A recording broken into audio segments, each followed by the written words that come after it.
तो पहला एमसीक्यू हमसे कहता है the instrument that is most suitable for measuring the thickness of a few sheets of a cardboard. अगर एक कार्डबोर्ड है, ठीक है, कार्डबोर्ड की ना थिकनेस मोटाई मेजर करनी है, तो आप कौन सा इंस्ट्रूमेंट इस्तेमाल करेंगे जो कि आपको बहुत सूटेबल आंसर दे देगा। तो आपने फौरन सोचना है कि इसमें से इन चारों इंस्ट्रूमेंट में से सबसे अच्छा लीस्ट काउंट यानी कि सबसे छोटा लीस्ट काउंट किसका है, जो हमें बहुत छोटे से छोटी वैल्यू दे सकता है। क्या मीटर रूल का है? मीटर रूल का आप कहेंगे 1 मिलीमीटर है, ठीक है। मयरिंग टेप का भी 1 मिलीमीटर होता है लीस्ट काउंट। 1 ईयर कैलिपर का होता है 0.1 मिलीमीटर। और स्क्रू गेज का होता है 0.01 मिलीमीटर। तो फिर हम कह सकते हैं कि जो स्क्रू गेज है वो हमें सबसे ज्यादा इसमें सूटेबल आंसर दे सकता है। तो ये सबसे ज्यादा सूटेबल इंस्ट्रूमेंट जो हमारे लिए होगा ना वो स्क्रू गेज होगा। तो हम ऑप्शन नंबर डी को लगा देते हैं। अगला जो एमसीक्यू है वो कहता है 1 फेम्टोमीटर इज इक्वल टू। देखो फेम्टोमीटर को आपको आपने याद किया हुआ है, लफ्ज भी सुना हुआ है और आपने इसकी वैल्यू भी याद की है। और कहाँ याद की है? आपको प्रीफिक्सेस वाला एक टेबल था जिसमें काफी सारी चीजों की वैल्यूज दी हुई थी। तो नंबर 2 पे लिखी हुई थी फेम्टो की वैल्यू, जो कि थी 10⁻⁻15 मीटर्स। ठीक है, तो आप वहां से याद कर सकते हो, बुक के अंदर पहले से गिवन है। आगे चलते हैं। A light year is a unit of. Light year जो है ना, इस बात का मतलब समझ लो क्या होता है कि जो लाइट है वो वैक्यूम के अंदर जो एक साल के अंदर कितना ट्रेवल करती है, कितना सफर करती है। वैक्यूम एक ऐसी जगह होती है कि जहां पर कुछ भी नहीं होता, खाली जगह, यानी कि स्पेस हो गई हमारी। तो लाइट स्पेस में कितना ट्रेवल करती है एक साल के अंदर, तो उसको हम कहते हैं लाइट ईयर। अब ये यूनिट किसका है? ट्रेवल होगी ना, डिस्टेंस की बात आ रही है यहाँ पर, फासला कवर करने की बात आ रही है। तो हम इसको लगा देंगे ऑप्शन नंबर सी। हम बता देंगे ये डिस्टेंस का यूनिट है। 1.4 हमसे कहता है which one is non physical quantity. अब फिजिकल क्वांटिटीज कौन सी होती हैं? All measurable quantities are called physical quantities. और जो क्वांटिटी मेजर नहीं कर सकते वो हो जाएगी नॉन फिजिकल। लेक्चर नंबर 1 में ये काफी डिटेल से डिस्कस करके आ चुके थे। तो डिस्टेंस, फासला मेजर कर सकते हैं बिल्कुल, डेंसिटी भी कर सकते हैं मेजर, क्योंकि एक ड्राइव क्वांटिटी आपको पता ही होगा, आपने ड्राइव क्वांटिटीज याद की होंगी। टेम्परेचर को भी हम मेजर कर सकते हैं, किसके अंदर? सेल्सियस में, केल्विन के अंदर, फ़ारेनहाइट के अंदर। और कलर, कलर है नॉन फिजिकल क्वांटिटी है, इसको हम मेजर नहीं कर सकते directly with the help of किसी भी इंस्ट्रूमेंट से, किसी भी इंस्ट्रूमेंट की हेल्प से हम इसको मेजर नहीं कर सकते। तो हम कलर लगा देंगे। 1.5 हमसे कहता है when using measuring cylinder one precaution to take is to.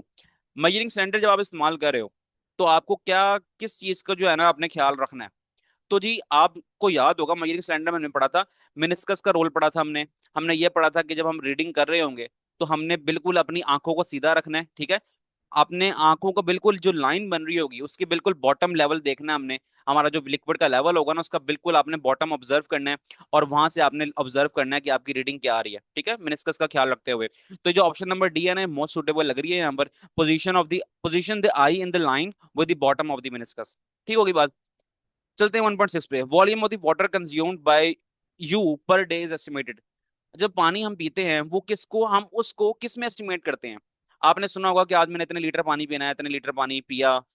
अक्सर कह रहे होते हैं कि गर्मियों में हमने 3 से 4 लीटर पानी पीना है, ठीक है, लीटर्स का जिक्र कर रहे होते हैं हम। एक क्यूबिक मीटर हो गया, मिलीग्राम हो गया, ये तो बहुत, सॉरी मिलीलीटर हो गया, ये तो बहुत छोटे यूनिट हैं। तो इतने छोटे यूनिट यानी कि इतनी स्मॉल क्वांटिटी में तो हम पानी कंज्यूम नहीं करते, बल्कि हम करते हैं लार्जर यूनिट जो कि लीटर है उसमें करते हैं। और किलोग्राम तो होता ही मैथ्स का है, तो किलोग्राम का तो वैसे ही ताल्लुक नहीं बन रहा है पर। तो लीटर हमारे पास बेस्ट ऑप्शन है, तो उसको हम आंसर लगा लेते हैं इसका। 1.7 कहते हैं displacement can is use to measure. अच्छा, डिस्प्लेसमेंट कैन आपको याद होगा मयरिंग सिलेंडर से अगला ही टॉपिक था, वॉल्यूम मयरिंग इंस्ट्रूमेंट में। तो हमने पढ़ा था कि डिस्प्लेसमेंट कैन हम वहां पर इस्तेमाल करते हैं जब हमने वॉल्यूम मालूम करना हो किसी इरेगुलर या फिर लार्ज साइज सॉलिड ऑब्जेक्ट्स का। ठीक है, तो डिस्प्लेसमेंट कैन हम किस लिए इस्तेमाल कर रहे हैं? Volume of the solid measure करने के लिए। तो ये लगा दो आंसर। 1.8 क्या कहते हैं हमसे? टू रॉड्स विद लेंथ, दो रॉड्स हैं, एक की लेंथ इतनी है और एक की लेंथ इतनी है सेंटीमीटर्स में, और प्लेस साइड बाय साइड, आपस में एक दूसरे के साथ साथ पड़ी हुई हैं। The difference in their length, difference कहते हैं माइनस करने को। तो आप इसको इसमें से माइनस कर दोगे ना तो आपका आंसर आ जाएगा 2.021। तो आपका ऑप्शन जो डी है ना वो करेक्ट बन जाएगा। कुछ भी नहीं करना, कोई परेशान होने की बात नहीं, कैलकुलेटर पकड़ना है आपने, दोनों वैल्यूज को माइनस कर लेना है। माइनस करने के बाद आपके पास जो आंसर आ जाएगा उसको आपने टिक कर देना है। और कोई इसमें रॉकेट साइंस नहीं है। 1.9 हमसे कहता है four students measure the diameter of a cylinder with 1 ईयर caliper, which of the following reading is correct. चार बच्चे हैं, उन्होंने ना डायमीटर मेजर किया है किसी सिलेंडर का, ठीक है, विद द हेल्प ऑफ 1 ईयर कैलिपर। अब याद करो 1 ईयर कैलिपर का यहाँ पर काम आ गया। अब 1 ईयर कैलिपर का आपको फौरन सोचना पड़ेगा कि इसका लीस्ट काउंट क्या होता है। तो आप कहेंगे सर इसका जो लीस्ट काउंट होता है ना वो होता है 0.1 मिलीमीटर। मैं कहूंगा हाँ बिल्कुल ठीक है, लेकिन आपके पास जो ऑप्शन है वो सेंटीमीटर्स के अंदर गिवन है। तो हम क्या करें, इस मिलीमीटर को ना अब हम कन्वर्ट कर लेते हैं सेंटीमीटर्स में। तो जब मैं इसका लीस्ट काउंट लिखूंगा 0.1 मिलीमीटर के बजाय सेंटीमीटर्स में, तो बन जाएगा 0.01 0.01 सेंटीमीटर। ठीक है ये बात भी। और जब मैंने 1 ईयर कैलिपर पढ़ाया था तो ये कन्वर्जन भी मैंने ना आपको बड़ा डिटेल से समझाई थी कि मिलीमीटर को सेंटीमीटर में किस तरह कन्वर्ट करना है। इसके बाद अब आपने देख रहे हैं कि लीस्ट काउंट जो है ना 1 ईयर कैलिपर का, वो ये है कि पॉइंट के बाद ना वो 2 डेसिमल वैल्यूज तक वो अपना आंसर देता है। पॉइंट के बाद 2 वैल्यूज आनी होती हैं। तो आप देखो कि आपके पास चारों जो ऑप्शंस हैं A B C D, इसमें ऐसा कहां पर है कि पॉइंट के बाद 2 वैल्यूज आ रही हो। तो आप कहेंगे जी ऑप्शन नंबर सी हमारे पास जो है ना वो है 3.47, वो पॉइंट के बाद हमें 2 वैल्यूज तक शो करा रहा है। तो हम कह सकते हैं कि 1 ईयर कैलिपर हमें सिर्फ इस हद तक आंसर दे सकता है कि वो पॉइंट के बाद 2 डेसिमल वैल्यूज तक हमें आंसर देगा। तो हम ऑप्शन नंबर सी को करेक्ट समझ के लगा देंगे। चलते हैं जी 1.10 पे। कहता है which of the following measures are likely to represent the thickness of a sheet of this book. अच्छा, एक बुक है हमारे पास, यही बुक है हमारे पास, फिजिक्स की बुक। इसकी जो है ना आपने शीट पकड़नी है एक, यानी कि एक पेज को अपने हाथ में पकड़ना है और उसकी थिकनेस मालूम करनी है। तो जब थिकनेस मालूम करेंगे ना, आप कर लें तो अच्छी बात है, with the help of screw gauge आप कर सकते हैं, ठीक है। लेकिन आपको इतना इन चक्करों में पढ़ने से अच्छा ना, आप जस्ट अपने बुक के जाएं इस टॉपिक के ऊपर, 1 ईयर कैलिपर वाले टॉपिक के ऊपर। जब मैं पढ़ा रहा था मैंने वहां पर भी डिस्कस किया था कि आपने ये MCQs के लिए याद करनी है चीजें। अच्छा जी, यहाँ पर कहीं लिखा था, मिल गया आज। ये देखें, थिकनेस ऑफ अ बुक 1.0 10⁻⁻⁴। ठीक है, इस बुक का जो सफा है ना उसकी जो थिकनेस है वो है 1.0 मल्टीप्लाई 10⁻⁴। तो हम यही आंसर अपना लगा देंगे। तो अब आते हैं दोबारा MCQ की तरफ। यहाँ पर हमसे अगर ये ऑप्शन दी हुई है तो ये आ गई 1 × 10⁻⁴ मीटर्स, तो हम इसका आंसर करेक्ट समझ के लगा देंगे। आगे चलते हैं जी 1.11 पे। इन अ 1 ईयर caliper 10 small division of a 1 ईयर scales are equal to the 9 small division of a main scale. ये बातें ठीक है, पुरानी है, हमें पता है इस बारे में। If the smallest division of the main scale is half millimetre. अच्छा, अब देखो कि ना स्मॉलेस्ट डिवीजन बता रहा है मेन स्केल की, वो है हाफ मिलीमीटर। हाफ मिलीमीटर यानी कि 0.5 मिलीमीटर हो गया ना, लिखते हैं 0.5 मिलीमीटर। द 1 ईयर कांस्टेंट इज इक्वल टू, अब 1 ईयर कांस्टेंट या फिर लीस्ट काउंट किसके बराबर हुआ। तो ये अब आप देखें, यहाँ पर कहता है कि जो मेन स्केल की जो स्मॉलेस्ट डिवीजन है ना वो आधा मिलीमीटर है, जो कि 0.5 मिलीमीटर है। और 1 ईयर कैलिबर की टोटल डिवीजन कितनी है, 10 स्मॉल डिवीजन है। तो हम क्या करेंगे, 0.5 को डिवाइड कर देंगे 10 के साथ। 0.5 को आप डिवाइड कर देंगे 10 के साथ। जब आप इस तरह करेंगे तो आप अगर तो अपना आंसर आप निकालेंगे कैलकुलेटर से, तो आपका आंसर जो है ना वो आ जाएगा 0.05 मिलीमीटर। तो हम लिख देते हैं 0.05 मिलीमीटर। ऑप्शन नंबर सी हमारे पास करेक्ट है। तो यही इसका शॉर्टकट तरीका था करने का, और आपने खुद आइडिया लगा लेना है। देखिए मैंने बता दिया आपको कि स्मॉलेस्ट डिवीजन दी है हाफ मिलीमीटर जो कि 0.5 होती है, और टोटल डिवीजन होती हैं वो होती हैं 10 स्मॉल डिवीजन, तो डिवाइड बाय 10 कर दिया इसको। अब 0.5 को डिवाइड बाय 10 करो आप कैलकुलेटर में तो 0.05 आ जाता है। तो हम लगा देंगे 0.05 मिलीमीटर। तो ये था हमारे पास क्या, इसका आंसर। और इसी तरह हमने चैप्टर नंबर 1 के सारे MCQ सॉल्व कर लिए हैं। अब जितना भी मैंने लाइंस वगैरह बनाई है ना, कोई रफ वर्क किया है, इसको मैं रेस कर रहा हूँ ताकि आपको क्लियर कट आंसर्स शो हो जाएं। बाकी समझाने थे तो वो मैंने समझा दिए सारे साथ साथ। अब इसको ट्रेस करते हैं ताकि आप आंसर जो है ना, मैं रिपीट भी करता हूँ कि मैंने क्या आंसर्स लगवाए हैं।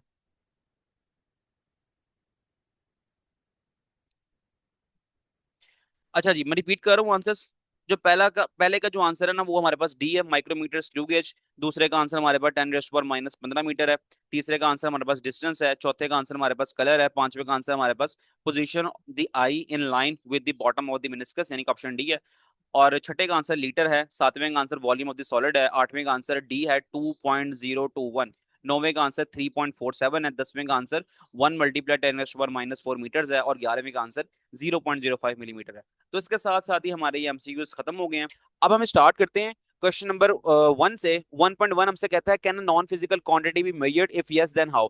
तो ये इसके बारे में ना डायरेक्ट बुक से मैंने आंसर ढूंढा है तो मुझे प्रॉपर कहीं नहीं मिला, लेकिन मैंने अपने तौर पे ना एक आंसर लिख लिया, अरेंज कर लिया है। अगर आपको बेहतर लगता है तो आप लिख सकते हैं। तो मैं फिर उस फाइल पे जाता हूँ जहां पर मैंने इसका आंसर लिखा है, तो एक बार हम उसको रीड कर लेते हैं, समझ लेते हैं, फिर उसके बाद आप उसको याद भी कर लिएगा। अच्छा, नॉन फिजिकल क्वांटिटी मैयर हो सकती है कि नहीं हो सकती, इसका जवाब जो है ना बड़ा सिंपल है। और जो लेक्चर नंबर 1 मैंने पढ़ाया था इसी चैप्टर का, तो वहां पर मैंने डिस्कस भी किया था कि फिजिकल क्वांटिटीज ना मैयर कर सकते हैं, लेकिन नॉन फिजिकल क्वांटिटीज जैसे कि कलर हो गया, स्मेल हो गया, या फिर विजडम, लव, ये चीजें मैयर नहीं हो सकती क्योंकि ये नॉन फिजिकल क्वांटिटीज है। तो इसका आंसर ना बड़ा ही मैंने ना ध्यान से और बहुत ज्यादा सोच समझ के ना आंसर अरेंज किया है। तो परफेक्ट आंसर है ये आंसर। मेरा ख्याल से इस तरह का जो परफेक्ट आंसर है ना कहीं पर भी नहीं मिलेगा आपको। तो आप चाहें तो इसको याद कर लें। आंसर में कहता है no, non physical quantities can not be measured directly. Non physical quantities जो है ना उसको हम डायरेक्टली मेजर नहीं कर सकते, क्योंकि हमारे पास कोई ऐसा पैमाना है, कोई ऐसा इंस्ट्रूमेंट ही नहीं होता जिससे हम इसको मेजर करें।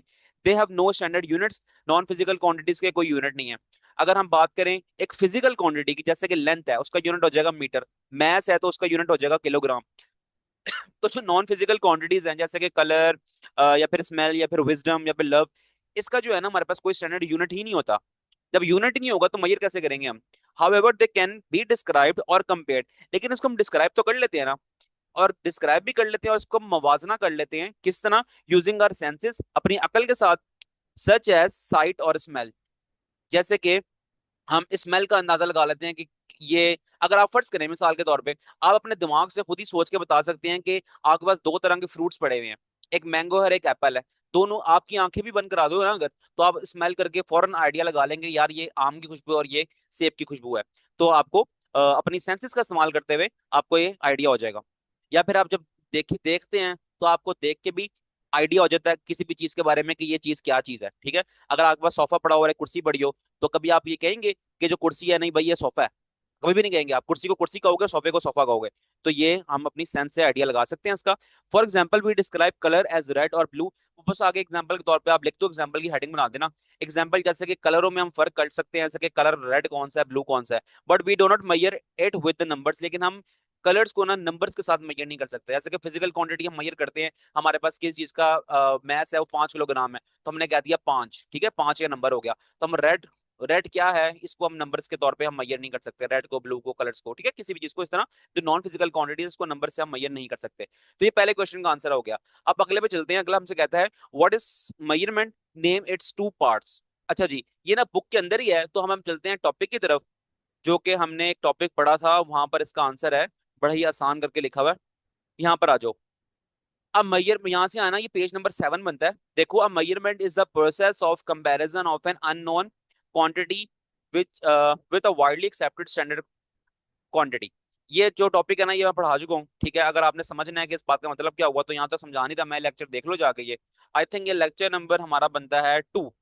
तो जो दूसरा लेक्चर है ना वो जाके देख लो इस चैप्टर का, तो आपको ये बातें समझ आ जाएंगी। अच्छा, पहली लाइन आपने ये लिखनी है, उसके बाद आपने लिखनी है इसके दो पार्ट्स। इसके दो पार्ट्स क्या हैं? अ measurement consist of a two parts, a number and a unit, ठीक है। अब measurement without unit is meaningless. तो आपने ये डब्बा भी, जो येलो बॉक्स है, इसको ही पूरा लिख लेना है, ऊपर से एक लाइन, और ये यहाँ पर हमारे पास जो पार्ट्स हैं उसका एक जो येलो बॉक्स है उसको लिख लेना आपने, ठीक है। ये हमारे पास हो गया सवाल नंबर 2 का answer.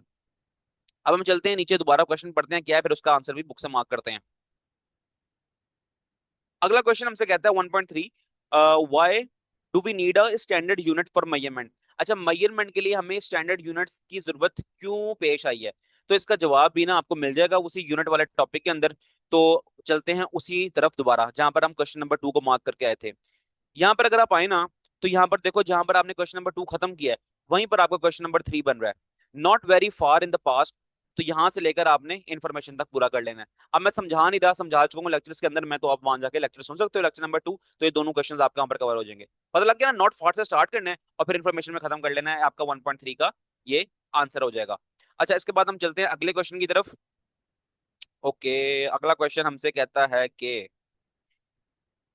Right the name of 3 base quantities and 3 type quantities. देखो, ये बेस क्वांटिटीज, टाइप क्वांटिटीज हम पढ़ के आ चुके हैं, और हमने तीन तीन याद नहीं किए हैं, बल्कि हमने सात सात 7 base quantities and 7 drive quantities हमने याद की हुई हैं, ठीक है। तो ये पूरा पूरा टेबल बना हुआ है। तो जो पहला टेबल बनाया ना वो बेस क्वांटिटी का, जो अगला टेबल बना हुआ है तो वो हमारे पास ड्राइव क्वांटिटीज का है। तो आप इन दोनों को भी याद कर सकते हो, पूरा पूरा याद करना, तीन तीन याद हरगिज ना करना।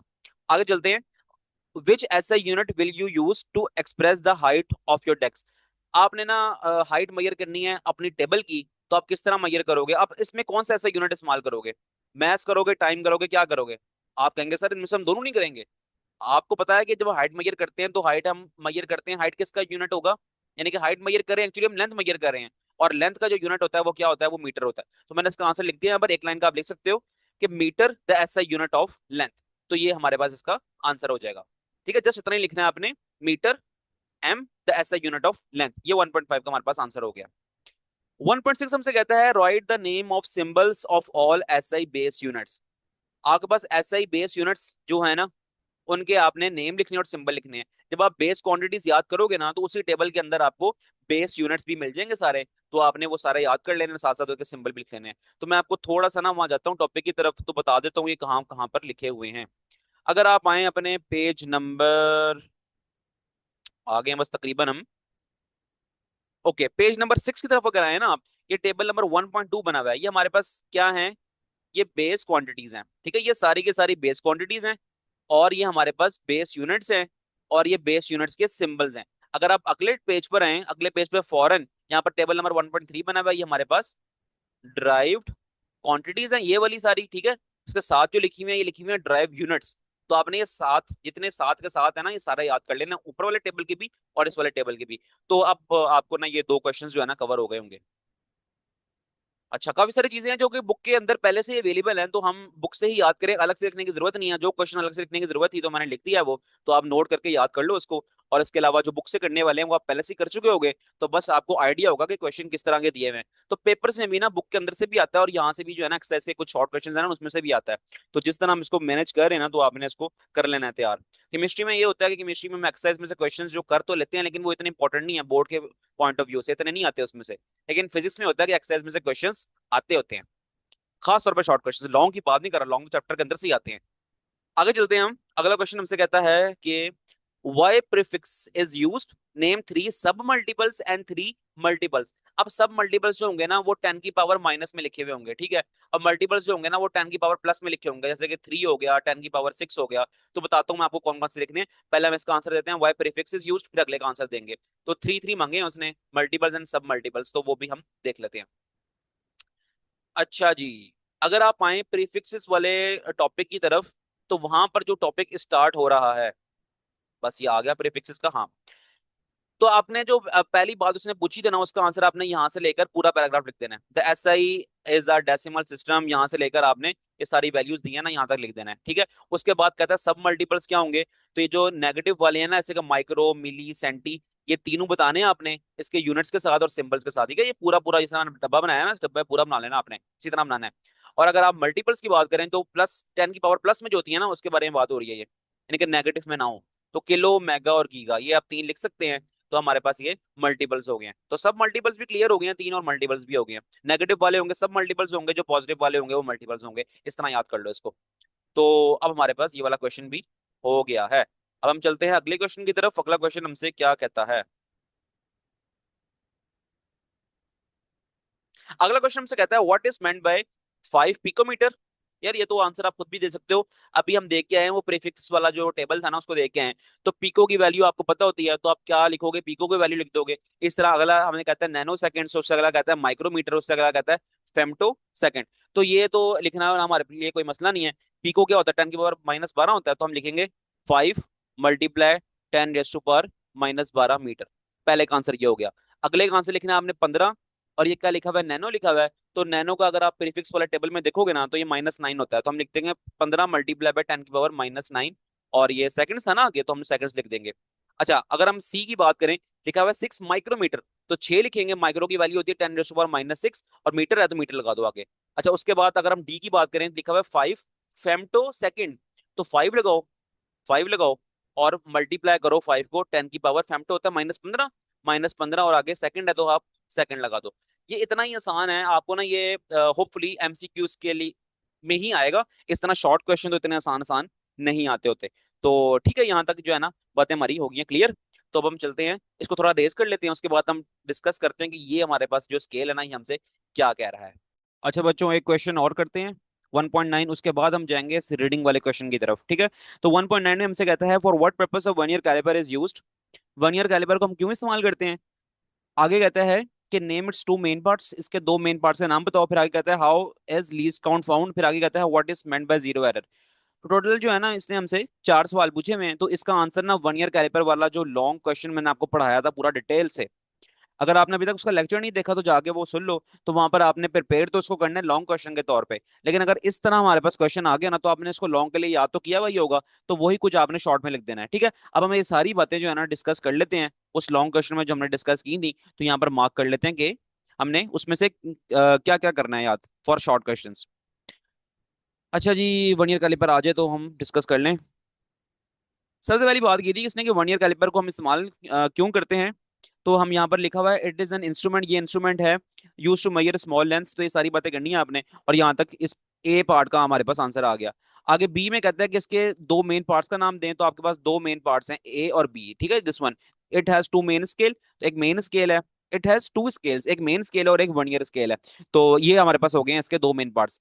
उसके बाद हमसे कहता है कि लीज काउंट क्या होता है, तो लीज काउंट यहाँ से हमारे पास लीज काउंट शुरू हो रहा है, आप इसको यहाँ तक लिख दें, ठीक है।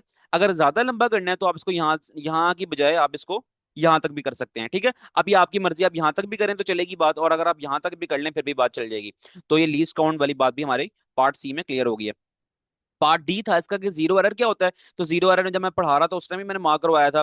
तो जीरो एरर हमारे पास ये यहाँ पर लिखा हुआ है, यहाँ पर दा लिखा हुआ है ना, तो आपने इफ लिख देना स्टार्ट में, if the zero of the main scale, यहाँ से शुरू करना है और जीरो एरर पे खत्म कर देना है। पढ़ाते वक्त भी मैंने कहा था बड़ा इंपॉर्टेंट शॉर्ट क्वेश्चन है, तो एक्सरसाइज में भी आ गया ये, तो आपने इसको जीरो एरर वाली बात को भी कर लेना। तो ये हमारे पास पार्ट डी भी कवर हो गया। अब ये हमारे पास हो तो गया है, लेकिन अब हमारे पास जो अगला क्वेश्चन है ना, वो हमसे ना इस तरह का स्केल गिवन है वहां पर, और कहा गया है कि हम इसकी रीडिंग लेके बताएं कि उस स्केल में हमें क्या रीडिंग शो हो रही है। तो ये टॉपिक अगर आपने समझा हुआ होगा ना, तो रीडिंग लेना तो फिर आपके लिए कोई मसले की बात है ही नहीं। तो अब हम क्या करते हैं, जस्ट एक काम कर लेते हैं कि लीस्ट काउंट बताना है ना वहां पर, तो लीस्ट काउंट हम बताएंगे with the help of this formula, ठीक है। ये हमारे पास फॉर्मूला हमें ये बता रहा है one main scale division minus one vernier scale division, ठीक है। अच्छा, यहां से हमें ज्यादा ना क्लियर नहीं हो रही बात। अब हम देखते हैं कि बुक में जहां पर हमारे पास रीडिंग आई हुई थी, ठीक है, लेंथ ऑफ एन ऑब्जेक्ट, अगर हम लेंथ ऑफ एन ऑब्जेक्ट वाली बात देखें ना, तो वहां पर इसने हमें टोटल लेंथ फाइंड करके दिखाई है। अच्छा, एक बार हम कंफर्म कर लेते हैं कि क्वेश्चन में हमसे लेंथ मांगी हुई है, लीस्ट काउंट मांगा हुआ है। एक बार ये कंफर्म हो जाए ना, तो फिर हम इस दोबारा देख लेते हैं इसको। क्वेश्चन नंबर 1.10 में मांगा हुआ है state the least count and vernier scale reading as shown in the figure. अच्छा, कहता है कि लीस्ट काउंट बताओ इसका क्या होता है। ये तो बड़ा आसान है, हमने यहाँ पर जब टॉपिक पढ़ा था वहां पर याद भी किया था कि इसका जो लीस्ट काउंट होता है ना, तो वो क्या होता है वो भी हम बताते हैं। और फिर वन ईयर स्केल के ऊपर रीडिंग क्या शो हो रही है, ठीक है, इस पे रीडिंग क्या शो हो रही है। अब मैं इस पिक्चर को ना थोड़ा जूम कर रहा हूँ, ठीक है, ये थोड़ा गन मिटा के ना पिक्चर थोड़ी जूम करूंगा मैं, और उसके बाद ये सारी रीडिंग ना हम डिस्कस करेंगे, जो हमने ऊपर देखा था कि रीडिंग कैसे निकालते हैं, और लेक्चर में आप समझ के भी आ चुके हो, ठीक है। अब बिल्कुल उसी पैटर्न पे, कोई घुमाने फिराने वाली बात नहीं करूंगा यहाँ पर मैं। जस्ट जिस तरह मैंने आपको समझाई थी ना बातें एज इट इज, उसी तरह यहाँ पर भी रीडिंग लेके दिखाऊंगा, और फिर आपने यहाँ पर रीडिंग समझ लेनी है, और फिर अगर इस तरह का क्वेश्चन आएगा तो आप सॉल्व करने के काबिल होगे। पहली बात की थी कि उसने इसका लीस्ट काउंट क्या होता है, तो जी वर्नियर कैलिपर का जो लीस्ट काउंट होता है ना, वो तो आपको पता है कि क्या होता है, 0.1, 0.1 मिलीमीटर, ठीक है। अगर तो अगर मैं इसको लिखता हूँ सेंटीमीटर में, तो मैं इसको लिख सकता हूँ 0.01 सेंटीमीटर, ठीक है। जब रीडिंग ली थी ना हमने, जब टॉपिक पढ़ा था वहां बुक वालों ने भी रीडिंग ली थी इन सेंटीमीटर्स, तो हम भी यही काम करेंगे, हम सेंटीमीटर्स के अंदर ही इसकी रीडिंग लेंगे। तो आपने जस्ट ये काम कर लेना है कि इसको जस्ट ये याद कर लेना है कि इसका सेंटीमीटर में लीस्ट काउंट क्या होगा। तो 0.01 का हम इस्तेमाल करेंगे। तो पहली बात तो आपको याद होगी कि इसका जो लीस्ट काउंट है ना वो 0.01 सेंटीमीटर है। आगे कहता है कि इस स्केल के अंदर, ये जो हमारे पास वन ईयर कैलिपर बना हुआ है, इसका मेन स्केल और इस वन ईयर स्केल के अंदर रीडिंग क्या शो हो रही है। तो मजीद हम जूम करने की जरूरत तो नहीं है, लेकिन अब आप यहाँ पर देख लो, यहाँ पर 0 से लेकर 1 तक का फासला ना वो सेंटीमीटर्स में है, यानी कि 1 सेंटीमीटर यहाँ हो गया, 1 से 2 पर जाएंगे तो ये एक और सेंटीमीटर हो गया, फिर ये एक और सेंटीमीटर हो गया, ठीक है। अभी तक ना हमें, अच्छा, अब हमने देखना है कि हमारे पास जो बड़ी मेन डिवीजन है ना, यानी कि बड़ी लार्ज डिवीजन जो हैं, तो वो हमारे पास सेंटीमीटर्स में है, और ये अंदर होती है मिलीमीटर्स में, ठीक है। ये सारी बातें पर आगे आ चुका हूं मैं पहले ही वन ईयर कैलिपर वाला टॉपिक के अंदर। अब यहाँ पर देखो रीडिंग हमें क्या शो हो रही है। यहाँ पर तकरीबन जो है ना, ये जो हमारे पास वन ईयर स्केल का जो जीरो वाली लाइन होती है ना, वो मेन स्केल के किस हिस्से में जा रही है, वो देखना है हमने। अब यहाँ तकरीबन ना आप देख सकते हो कि ये वाली लाइन और इस वाली लाइन, इसके दरमियान में तकरीबन जो है ना इसकी लाइन आ रही है। तो हम अगली लाइन को नहीं बल्कि पिछली वाली लाइन को कंसीडर करेंगे, यानी कि इस लाइन को कंसीडर करेंगे कि मेन स्केल की हमारी ये लाइन कंसीडर होगी रीडिंग के तौर पे। अब देखते हैं इस रीडिंग की वैल्यू क्या है, इस लाइन की वैल्यू क्या है। तो यहाँ पर हमारे पास था 2 सेंटीमीटर, फिर यहाँ पर आओ 2.1, 2.2, 2.3, 2.4, 2.5 एंड 2.6। तो हमारे पास यहाँ पर आ गया मेन स्केल पे 2.6 सेंटीमीटर। यहाँ तक तो उम्मीद है कि बात क्लियर होगी होगी। मेन स्केल पे जो हमारी रीडिंग्स आती हैं, वो आती हैं, जो हमारे पास बड़ी रीडिंग्स हैं उनके दरमियान फासला होता है सेंटीमीटर्स में, और हर छोटी रीडिंग के दरमियान में फासला होता है एक एक मिलीमीटर का, ठीक है। तो इस तरह हमारे पास जो है ना, ये 2 से लेकर अगर मैं आगे जाऊं ना उस लाइन तक, जो लाइन मैंने सर्कल की हुई है, तो हमारे पास बनता है 2.6 सेंटीमीटर। और मैंने सर्कल क्यों की है, क्योंकि जो हमारे पास वर्नियर स्केल के जीरो की लाइन है ना, वो तकरीबन उसके पास पास आ रही है। तो पहली बात आपको याद होगी है कि मेन स्केल की रीडिंग हमारे पास है 2.6 सेंटीमीटर। तो अब हम क्या करते हैं, हमारे पास जो लेंथ मेजर करने का जो तरीका कार था ना, वो ये था कि लेंथ इक्वल टू, अब हम क्या करते हैं, मेन स्केल की रीडिंग लिखते हैं जो कि हमारे पास आ गई है 2.6 सेंटीमीटर। फिर क्या करना है हमने, फिर उसके बाद ना आपने यहाँ पर डाल देना है प्लस का साइन, और आपने फिर उसके बाद यहाँ ब्रैकेट बनानी है और लिखना है लीस्ट काउंट क्या होता है। अभी हम लिख के आए हैं कि लीस्ट काउंट होता है वर्नियर कैलिपर का 0.01 सेंटीमीटर। फिर उसके बाद मल्टीप्लाई करना है, और किसको मल्टीप्लाई करना है, अब मेन स्केल की कौन सी ऐसी लाइन है जो कि वर्नियर स्केल की लाइन से एग्जैक्टली कोइंसाइड कर रही है, एग्जैक्टली मिल रही है। तो थोड़ा सा ना इसको अगर मैं मिटाऊं ना, तो फिर हम थोड़ा और मजीद गौर करें, तो मुझे ना तकरीबन ये वाली जो लाइन है ना, दिस वन, ये दोनों लाइंस, ये लाइंस जो है ना आपस में मिलती नजर आ रही हैं। तो फिर ये मेन स्केल की लाइन वन ईयर स्केल से जो मिल रही है, तो वन ईयर स्केल की लाइन कौन सी हुई है, एक, दो, तीन और ये चार। वर्नियर स्केल की चौथी लाइन ऐसी है जो कि मेन स्केल की लाइन से एग्जैक्टली मिल रही है। तो मेन स्केल की लाइन तो यहाँ पर नहीं देखते हम, जस्ट वर्नियर स्केल की लाइन देखते हैं कि वो कौन सी लाइन से मिल रही है मेन स्केल की। तो चौथी वाली मिल रही है, तो हम उसकी चार की वजह से ना, तो यहाँ पर हम चार लगा देंगे। ठीक है, अब बस आपके पास ना वैल्यूज अरेंज हो गई हैं। आपने जस्ट क्या करना है, ब्रैकेट में हमारे पास है 0.01, इसको हम मल्टीप्लाई करेंगे चार से, तो हमारे पास आंसर आ जाएगा 0.04। तो मैं लिखता हूँ यहाँ पर 2.6 सेंटीमीटर जमा 0.04। ठीक है, अब मैं इसके अंदर ना इन दोनों को आपस में ऐड अप कर देता हूँ। तो फिर जब ये ऐड होंगे 2.6, तो मेरे पास आंसर आ जाएगा 2.64। आंसर आ गया 2.64, और किस में आ गया, सेंटीमीटर्स में। इसको मैं मिलीमीटर के अंदर भी निकाल सकता हूँ, लेकिन बुक ने जो हमें रीडिंग निकालने का तरीका फॉलो करवाया है ना, वो सेंटीमीटर्स है, इसलिए मैंने इसको सेंटीमीटर में निकाला है। तो बस आपने इसको सेंटीमीटर्स के अंदर निकाल देना, 2.64 आंसर आ रहा है मेरे मुताबिक। तो आपने इसको इस तरह देख लेना है। अब ये हमारे पास रीडिंग भी कवर हो गई है, अब हमने इसको भी डिस्कस कर लिया। आगे चलते हैं 1.11 पे, which reading out of A B C show the correct length and why. अब ये ना मीटर रूल के अंदर हमने टॉपिक पढ़ा था पैरेलक्स एरर वाला, तो सेम वही बात बता रहा है। कहता है कि इसमें से आप बताओ कि ये वाली रीडिंग देखने का तरीका, इस पॉइंट से अगर हम देखें तो ये ठीक है, अगर यहां से देखें तो ठीक है, अगर यहां से देखें तो ठीक है। तो हमने कहा था परपेंडिकुलर देखनी पड़ती है रीडिंग हमें। तो ये जो बी वाली है ना, हम कहेंगे कि ये जो बी वाली लाइन हमारी है, यहां से हम लोग यानी कि ये हमारे पास जो है ना तरीका बिल्कुल ठीक है, हमने रीडिंग को यहाँ से बी से ऑब्जर्व करना है। ठीक है, तो हम कहेंगे ये बी जो है ना वो करेक्ट लेंथ, अगर हम बी वाली साइड से देखें ना, तो फिर हमें करेक्ट लेंथ शो होगी। तो अगर आपने प्रॉपर लिखना चाहें तो आप प्रॉपर क्या लिख सकते हैं, हम अगर यहाँ पर आ जाएं उस पैरेलक्स एरर वाले टॉपिक में, तो थोड़ा सी आपने ना पैरेलक्स एरर की बातें बता देनी है, तो वहां से हम देख लेते हैं। मीटर रूल वाले टॉपिक में चलते हैं। ये बस आ गया, मीटर रूल वाला टॉपिक आ गया। यहाँ पर ही बताया था कि ये जो पॉइंट है ना बी वाला, ये कह रहा था कि परपेंडिकुलर देखोगे तो आपका जो आंसर है ना बिल्कुल ठीक आएगा।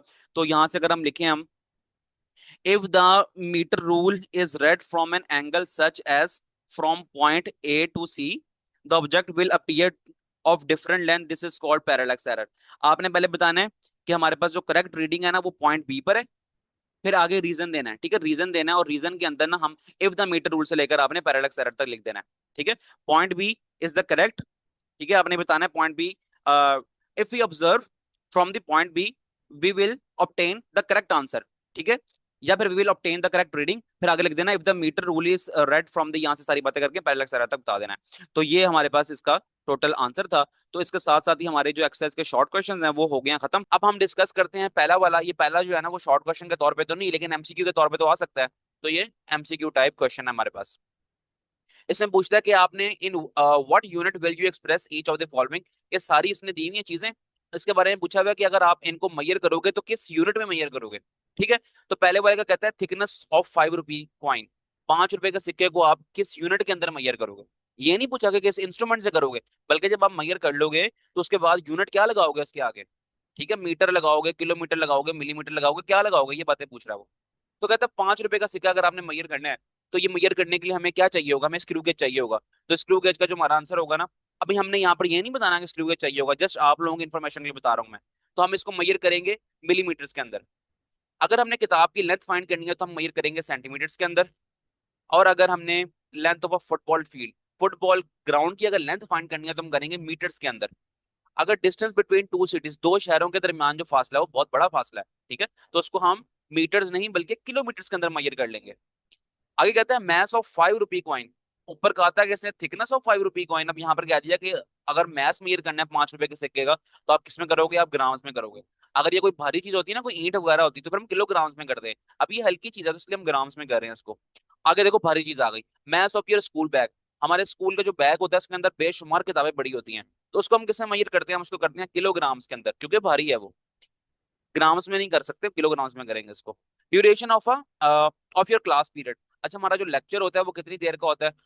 अच्छा, ये इसके ना दो आंसर्स बन सकते हैं, कि वो मिनट्स के अंदर भी हो सकता है और आवर्स के अंदर भी हो सकता है। अगर कुछ लेक्चर हमारे पास है, फर्ज करो आधे घंटे का, तो हम उसको मिनट्स में कंसीडर करेंगे। अगर कोई लेक्चर हमारे पास 1.5 घंटे का है या 2 घंटे का, तो उसको हम आवर्स में करेंगे। ठीक है, इट्स अप टू यू। आप यहाँ पर सिर्फ मिनट्स लिखना चाहो तो मिनट्स लिख दो, अगर आप दोनों लिखना चाहो, मिनट्स या फिर स्लैश डाल के और, तो आपकी मर्जी है। ठीक है, तो मुझे दोनों ही बेहतर लग रहे हैं, तो मैंने दोनों ही लिख दिए। आगे कहता है volume of a petrol filled in the tank of a car. दुकान पे जाके, सॉरी, पेट्रोल पंप पे जाके जब हम पेट्रोल भरवाते हैं तो हम क्या कहते हैं कि मोटरसाइकिल में कितने का पेट्रोल डाल दो या गाड़ी में कितने का पेट्रोल डाल दो। तो वो हमें कहता है कि आपके पास अगर इतने पैसे हैं तो इतना लीटर पेट्रोल आ जाएगा। ठीक है, तो हम उसको मेजर करते हैं लीटर्स के अंदर। 1 लीटर, 2 लीटर, कितना पेट्रोल डलवाना हो तो हम डलवा लेते हैं। तो हम उसको करते हैं लीटर्स के अंदर measure. Time to boil 1 litre milk. 1 litre milk है, उसको बॉयल करने का जो टाइम है, किसमें मेजर करोगे आप। अच्छा, सेकंड लिख दिया, लेकिन सेकंड्स में तो मैयर खैर नहीं होगा, ये मिनट्स ही ठीक है। यहाँ पर आप मिनट्स लिख दो इसको। ठीक है, मिनट्स के अंदर हम मैयर करेंगे इसको। तो ये इस तरह हमारे पास पहला क्वेश्चन था, तो एमसीक्यू टाइप के लिए ठीक है। ये बहुत जनरल नॉलेज ही है, आप खुद भी बता सकते हैं, जस्ट एक बार रीड करें इसको। अगर इसके अलावा कुछ और भी आ गया तो आप खुद ही बता सकते हैं। ठीक है, मैं अगर आपसे पूछूं मोटरसाइकिल का वजन मेजर करना है, तो क्या आप किस यूनिट में करोगे, आप कहोगे किलोग्राम्स के अंदर मेजर करेंगे। बिल्कुल ठीक है। अगर मैं कहूँ कि आपने आपके पास जो बुक है ना, उसका एक सफा है, उसकी थिकनेस मेजर करनी है, तो आप किस में करोगे, आप कहोगे सर हम सेंटीमीटर्स के अंदर मेजर कर लेंगे। तो ठीक है ना, ये तो इसी तरह की जनरल नॉलेज टाइप बातें हैं ये। तो आपने इसको जस्ट जेने बिठाना है और बस आगे चलना है। आगे चलते हैं जी। अगला क्वेश्चन हमसे कहता है why might a standard system of measurement be helpful to a tailor. दर्जी के लिए अगर वो स्टैंडर्ड सिस्टम ऑफ मेजरमेंट इस्तेमाल करे, यानी कि जो स्टैंडर्ड यूनिट्स होते हैं मेजरमेंट करने के लिए, लेंथ लेंथ मेजर कर रहा है वो मीटर्स के अंदर। ठीक है, अगर स्टैंडर्ड जो सिस्टम है उसको इस्तेमाल कर रहा है दर्जी, तो उसके लिए किस तरह फायदेमंद होगा। तो इसका आंसर हम लिख लेते हैं, यहाँ पर मैंने लिखा हुआ है, आप देख लें। अच्छा, अ स्टैंडर्ड सिस्टम, एक सेकेंड। अब a standard system helps a tailor because it ensure clothes are made to correct size। अब स्टैंडर्ड सिस्टम अगर इस्तेमाल करेगा ना दर्जी, तो इस चीज के लिए वो फिर इंश्योर हो जाएगा कि उसके जो कपड़े जो वो सी रहा है ना, वो बिल्कुल करेक्ट साइज के लिए सी रहा है। ठीक है, इनके उसका साइज जो है ना, जिस साइज के वो सी रहा है कपड़े, बिल्कुल करेक्ट साइज है। फर्ज करो अगर वो पैमाइश कर रहा है मीटर्स के अंदर, तो 1 मीटर, 1.5 मीटर, 1.2 मीटर, अगर एग्जैक्ट वो मीटर्स को कैलकुलेट करके अपना कह लेंगे आप वो सिएगा कपड़े, तो फिर वो प्रॉपर चीजों से ना अपने प्रॉपर जो है ना अरेंज कर लेगा कपड़ों को, और फिर इसमें गलती की गुंजाइश नहीं होगी। And measurements are understood the same way by the everyone. अगर वो दर्जी पैमाइश ले रहा है, ठीक है, वो कहेगा आपके ना इतना इंचेस बाजू बन रहा है, इतने इंचेस कॉलर बन रही है, या फिर इतने मीटर आपका कपड़ा लग रहा है, तो ये हर बंदा समझ सकता है कि हाँ यार इतना इतना कपड़ा लग रहा है, तो मुझे इतना इतना कपड़ा लेके आना पड़ेगा, और पैमाइश मेरी ना इस तरह दर्जी मेजर करता है। तो ये फिर सबके लिए जो है ना फिजिबल होगा, चाहे वो दर्जी हो चाहे वो आम कस्टमर हो।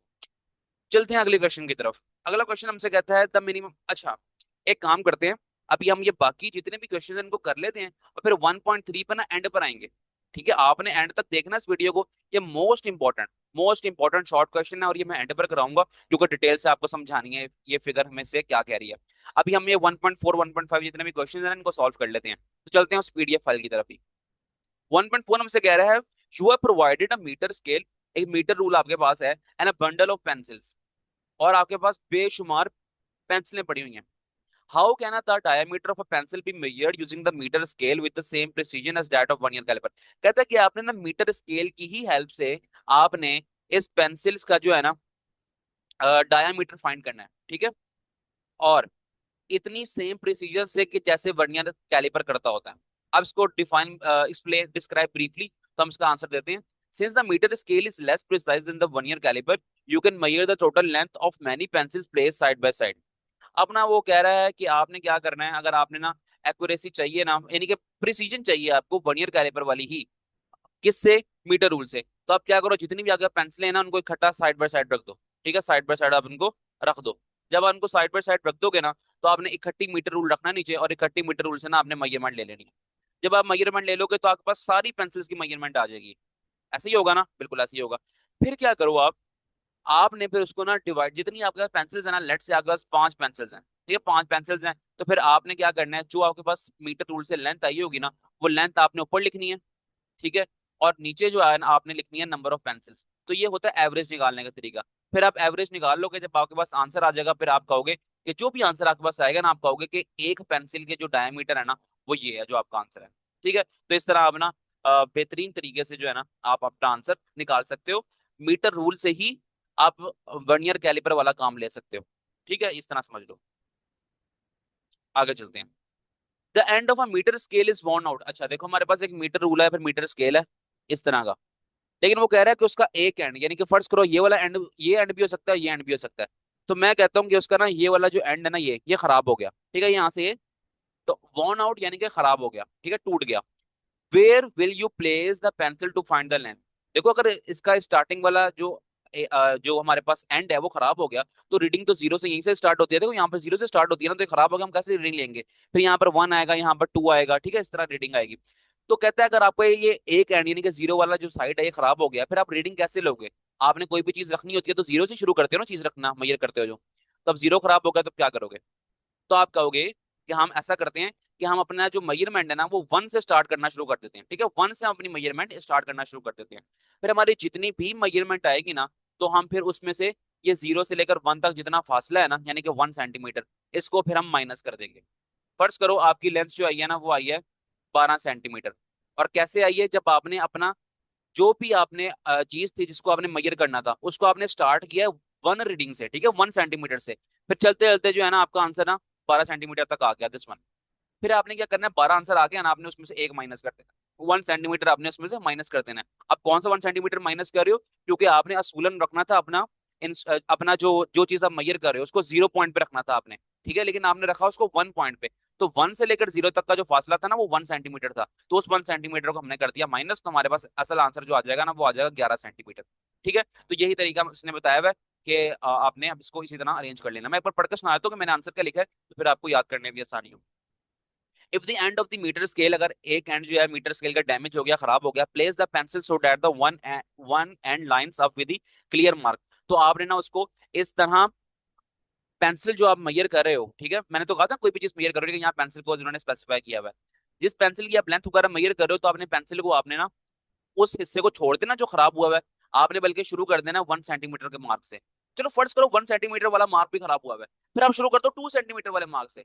ठीक है, आगे कहता है after measuring subtract the initial mark value, यानी कि 1 सेंटीमीटर। अभी आपने स्टार्ट किया, आपका जीरो वाला हिस्सा खराब हुआ है, आपने 1 सेंटीमीटर से स्टार्ट किया है, और फिर आपने रीडिंग लेते गए लेते गए लेते गए, फिर जो भी आपकी रीडिंग आई है, जो भी लेंथ ऑफ पेंसिल आई है, तो उसमें से आप 1 सेंटीमीटर को ना माइनस कर देना। तो फिर ये एक्चुअल आपके पास टू लेंथ आ जाएगी। अब उम्मीद है कि समझ आ गई होगी बात, काफी बोल लिया मैंने इस पे। 1.6 की बात करते हैं। Why is it better to place the object close to the metre scale. एक मीटर स्केल है आपके पास, आपने एक मीटर स्केल है, और आपने ना एक पेंसिल की ना लेंथ मेजर करनी है। तो आपको चाहिए कि आपको ये नहीं चाहिए कि आप पेंसिल को ना चौथे महल्ले पहुंचा दो, ठीक है, मीटर स्केल से ऐसे नहीं करना, बल्कि आपने उसको मीटर स्केल के बिल्कुल पास रखना है रीडिंग लेने के लिए। सही है, तो वो यही कह रहा है कि ये हमारे लिए बेटर क्यों है कि हम जो ऑब्जेक्ट मेजर कर रहे हैं with the help of metre scale उसको मीटर स्केल के बिल्कुल पास लेके आए। तो आप यही कहोगे कि हम पैरेलक्स एरर से बच सकते हैं इस तरह। मीटर रूल का हम जब भी बात पढ़ते हैं ना, तो हमें पैरेलक्स एरर ही जेहन में आ जाता है। तो उसी तरह मैंने आंसर अरेंज किया है। Placing the object close to the metre scale helps avoid the parallax error. अगर हम ऑब्जेक्ट को मीटर स्केल के पास रखेंगे तो जिससे उससे हम बच सकते हैं, किससे? पैरेलक्स एरर से। Which happens if your eyes not properly aligned. वो उस वक्त होता है कि जब आपकी आंखें प्रॉपर्ली अलाइन नहीं होती, रीडिंग देखते हो, ठीक है, परपेंडिकुलर रीडिंग देखनी पड़ती है ना हमें। When the object is close, is it easy? It is easier to see the exact measurement without mistakes caused by looking from different angles. अगर अगर आपका ऑब्जेक्ट जो है ना मीटर स्केल के बिल्कुल पास पड़ा होगा ना, जैसे कि ये वाला पड़ा हुआ है, तो आपको रीडिंग लेने में आसानी होगी, आपकी आंखें इधर उधर नहीं होंगी, बल्कि आप प्रॉपर पैरेलक्स एरर से बचते हुए रीडिंग ले सकते हो। ठीक होगी बात। अब हम चलते हैं अगले क्वेश्चन पे। Why a standard unit is needed to measure the quantity correctly. Standard unit यानी कि एसआई यूनिट को हम इस्तेमाल क्यों करते हैं? कोई क्वांटिटी को करेक्टली मेजर करने के लिए। ठीक है, अब कहता है standard unit is needed so that everyone measure in the same way. अब स्टैंडर्ड यूनिट हम इसलिए इस्तेमाल कर लेते हैं कि पूरी दुनिया में जितने भी लोग हैं ना, एक ही तरीके से ना उस स्पेसिफिक चीज को मेजर करें। चाहे हमारे पास कोई मैथ्स है, तो मैथ्स जो है ना 1 केजी मैथ्स जो पाकिस्तान में है ना, वही 1 केजी मैथ्स जो है ना फ्रांस में होगा, वही 1 केजी मैथ्स जो है ना अमेरिका में होगा। तो 1 केजी मैथ्स का ना, यानी कि एक प्रॉपर फिक्स वैल्यू जो है ना सब पूरी दुनिया में ना फिक्स होनी चाहिए। ठीक है, या आप लेंथ की बात कर लें मीटर्स के अंदर मेजरमेंट, या फिर आप टाइम की बात कर लें सेकंड के अंदर measurement. It makes sure that the measurements are accurate. ये हमें इस बात की निशानदेही करता है कि जो हमारी मेजरमेंट्स है ना वो बिल्कुल एक्यूरेट हैं, and can be compared easily. और अगर हम मुवाजना करें फर्ज करो पाकिस्तान के मैच से मुवाजना करते हैं हम अमेरिकन मैच के साथ, तो फिर जो है ना वो बराबर भी होना चाहिए, नो मैटर वेयर और हु मैयर देम। इससे फर्क नहीं पड़ना चाहिए कि किस मुल्क में वो मैयर हुआ है या किस जगह में वो मैयर हुआ है और कौन बंदा मैयर कर रहा है। एक जाहिल से जाहिल बंदा भी जो है ना बता देगा ये पट्टा जो है ना वो 1 kg मैच का है। और पाकिस्तान में और अमेरिका में भी बैठा हुआ कोई भी शख्स होगा, चाहे वो बड़ा से बड़ा साइंटिस्ट भी होगा, तो उसको भी पकड़ाएंगे ना अगर हम 1 kg मैच, तो वो भी बता देगा ये 1 kg मैच ही है। तो फिर ये स्टैंडर्ड का फायदा होता है। आपको इस चीज पे डिपेंड नहीं करता है कौन सा पढ़ा लिखा है, कौन जाहिल है, या कौन किस मुल्क में है। वो हर कोई बंदा जो है ना स्टैंडर्ड यूनिट को पहचान सकता है, देख सकता है। अगर वो स्टैंडर्ड यूनिट में यानी कि डेली लाइफ में अपने इस्तेमाल कर रहा है, तो पता लग सकता है उसको कि मैथ्स मेजर करूंगा तो फिर मैं किलोग्राम यूज करूंगा, और अगर मैं टाइम मेजर करूंगा तो सेकंड यूज करूंगा। ठीक है, तो यही कुछ हमारे पास ऐसे यूनिट की ना बरकतें हैं। इस तरह फिर वो ये भी हो सकता है ना कि जो रिसर्चेस पाकिस्तान में हो रही हैं जिस मेजरमेंट के अकॉर्डिंग, तो उसी मेजरमेंट के अकॉर्डिंग रिसर्चेस अगर अमेरिका में भी होती हैं तो फिर डाटा शेयरिंग करने में भी आसानी होती है। ठीक है, ये सारी बातें हम कर चुके हैं चैप्टर नंबर 1 के लेक्चर्स के अंदर भी। Suggest some natural phenomena that could serve as the reasonable accurate time standard. जब मैं आपको पढ़ा रहा था ना सिग्निफिकेंट वाला टॉपिक, सिग्निफिकेंट फिगर्स वाला टॉपिक, आते हैं जरा उस टॉपिक के ऊपर। तो वहां पर मैंने आपको इसका आंसर भी लिखवाया था क्विक क्विज के अंदर, ये था दिस वन। ठीक है, ये वाला। तो ये मैं पहले भी लिखवा चुका हूँ लेकिन अभी दोबारा भी लिख दिया मैंने, तो अब आप इसको भी लिख सकते हैं। ठीक है, अब आपको नेचुरल फिनोमिना बताने कुदरत के कैसे ऐसे कानून हैं जो कि हमें, जिसको हम इस्तेमाल कर सकते हैं अपना टाइम स्टैंडर्ड मेजर करने के लिए। तो देखो कुदरत के कानून क्या हैं। आप सबसे पहले तो आप ये बात देखो कि जब जमीन अपने एक्सिस पे रिवॉल्व करती है पूरा, तो हमारे ना 24 आवर्स जो है ना वो गुजर जाते हैं। ठीक है, एक दिन यानी कि पूरा गुजर गया। अगर जमीन अपने ऑर्बिट में पूरा रोटेट करती है यानी कि पूरा चक्कर काटती है अराउंड द सन, तो हमारे 365 डेज गुजर जाते हैं, जिससे हमारा साल पूरा हो जाता है। तो क्या हमने ये स्टैंडर्ड फिक्स नहीं कर लिए? आप कहेंगे बिल्कुल फिक्स कर लिए हमने, कुदरत के कानून के हिसाब से हमने अपने स्टैंडर्ड्स फिक्स कर लिए हैं टाइम मेजर के। तो वही मैंने लिखा हुआ है, natural events like the rotation of the earth, day and night cycle and the position of the sun or the regular beating of a heart can be cause. अब एक और दिया हुआ है कि ना रेगुलर बीटिंग ऑफ हार्ट, यानी कि हमारा जो हार्ट बीट हो रही है ना वो रेगुलर ही हार्ट बीट हो रही है, यानी कि 70 से 72 72 बीट्स पर मिनट। तो ये भी हमारे सबके तकरीबन सेम होती है, ऑलमोस्ट सेम होती है। वो एक्सेप्शनल केस है कि कोई भाग रहा है, दौड़ रहा है, एक्सरसाइज कर रहा है तो उसकी हार्ट बीट तेज हो गई है, ये एक्सेप्शनल केस है। लेकिन ये कुदरत ने सबके लिए फिक्स कर दिया है, तो इससे हम टाइम मेजरमेंट के लिए हमें ये आसान होगा। आगे चलते हैं जी। 1.9, is it difficult to locate the meniscus in a wider vessel. Meniscus देखना है आपने। अब मिनिस्कस क्या बोला है, मैस वॉल्यूम मेजरिंग इंस्ट्रूमेंट पढ़ाए थे मैंने आपको, जहां पर हमने मेजरिंग सिलेंडर पढ़ा था, तो वहां पर डिटेल से समझाया था। अब मैं ज्यादा डिटेल पे नहीं जा रहा। वाइडर वेसल है हमारे पास, ठीक है। मेजरिंग सिलेंडर तो होता है ना बेचारा छोटा सा, छोटा सा होता है, ठीक है। एक वेसल हमारे पास वाइडर है बहुत बड़ी, ठीक है। तो उसके अंदर मिनिस्कस ऑब्जर्व करना हमें आसान होगा या मुश्किल होगा? तो वो कह रहा है is it difficult to locate the meniscus in a wider vessel. क्या हमें मिनिस्कस ऑब्जर्व करना एक बड़े खुले वेसल के अंदर डिफिकल्ट होगा? हम कहेंगे यस डिफिकल्ट होगा। It is difficult because in wider vessel the curve of the liquid surface is less visible. जो लिक्विड सरफेस की कर्व होती है ना, अब आपको मैंने पढ़ाया था दो तरह की कर्व्स होती हैं। एक इस तरह की कर्व होती है, टॉप सरफेस की बात कर रहा हूँ, और एक थोड़ी सी ना इस तरह की सरफेस होती है, कन्वेक्स और कनकेव सरफेस। तो हमें ना वाइडर वेसल के अंदर ना ये कर्व दिखना ना बहुत मुश्किल होगा। जब ये कर्व दिखना मुश्किल होगा तो हम आइडिया नहीं लगा पा सकते कि हमने रीडिंग कहाँ से लेनी है। इस केस में हम रीडिंग यहाँ से ऑब्जर्व करना शुरू करते हैं, इस केस में रीडिंग हम यहाँ से ऑब्जर्व करना शुरू करते हैं। ठीक है, तो वाइडर वेसल में जब कर्व प्रॉपरली हमें नहीं शो हो रही होगी तो फिर हम उसमें देख रीडिंग लेना भी हमारे लिए उसमें मुश्किल हो जाएगा। अच्छा जी बच्चों, दो क्वेश्चंस रह गए हमारे पास, 1.3 और इसके नीचे आखिरी वाला 1.10। तो 1.10 तो देखो मैंने वहां पर पीडीएफ में इसलिए नहीं लिखा क्योंकि इसका आंसर बिल्कुल सिंपल है। सिर्फ एक एक हम बात बताएंगे और हमारा आंसर पूरा हो जाएगा। अब वो बात क्या बतानी है कि कहता है which instrument can be use to measure internal diameter of a test tube and the depth of a beaker. किसी बीकर की डेप्थ मालूम करनी है, गहराई, और इंटरनल डायमीटर मालूम करना है एक टेस्ट ट्यूब का।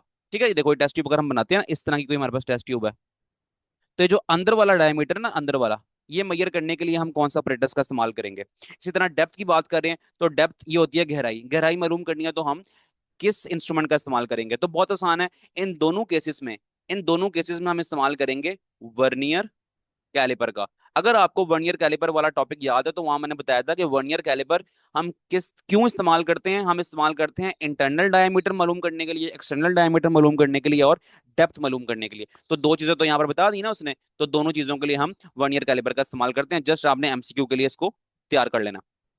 आगे चलते हैं, हम अपना क्वेश्चन जो आखिरी रह गया वो 1.3 रह गया। और 1.3 हमसे कहता है कि यहाँ पर देखो रीडिंग बनी हुई है, और रीडिंग किसकी बनी हुई है, ये स्क्रू गेज की बनी है।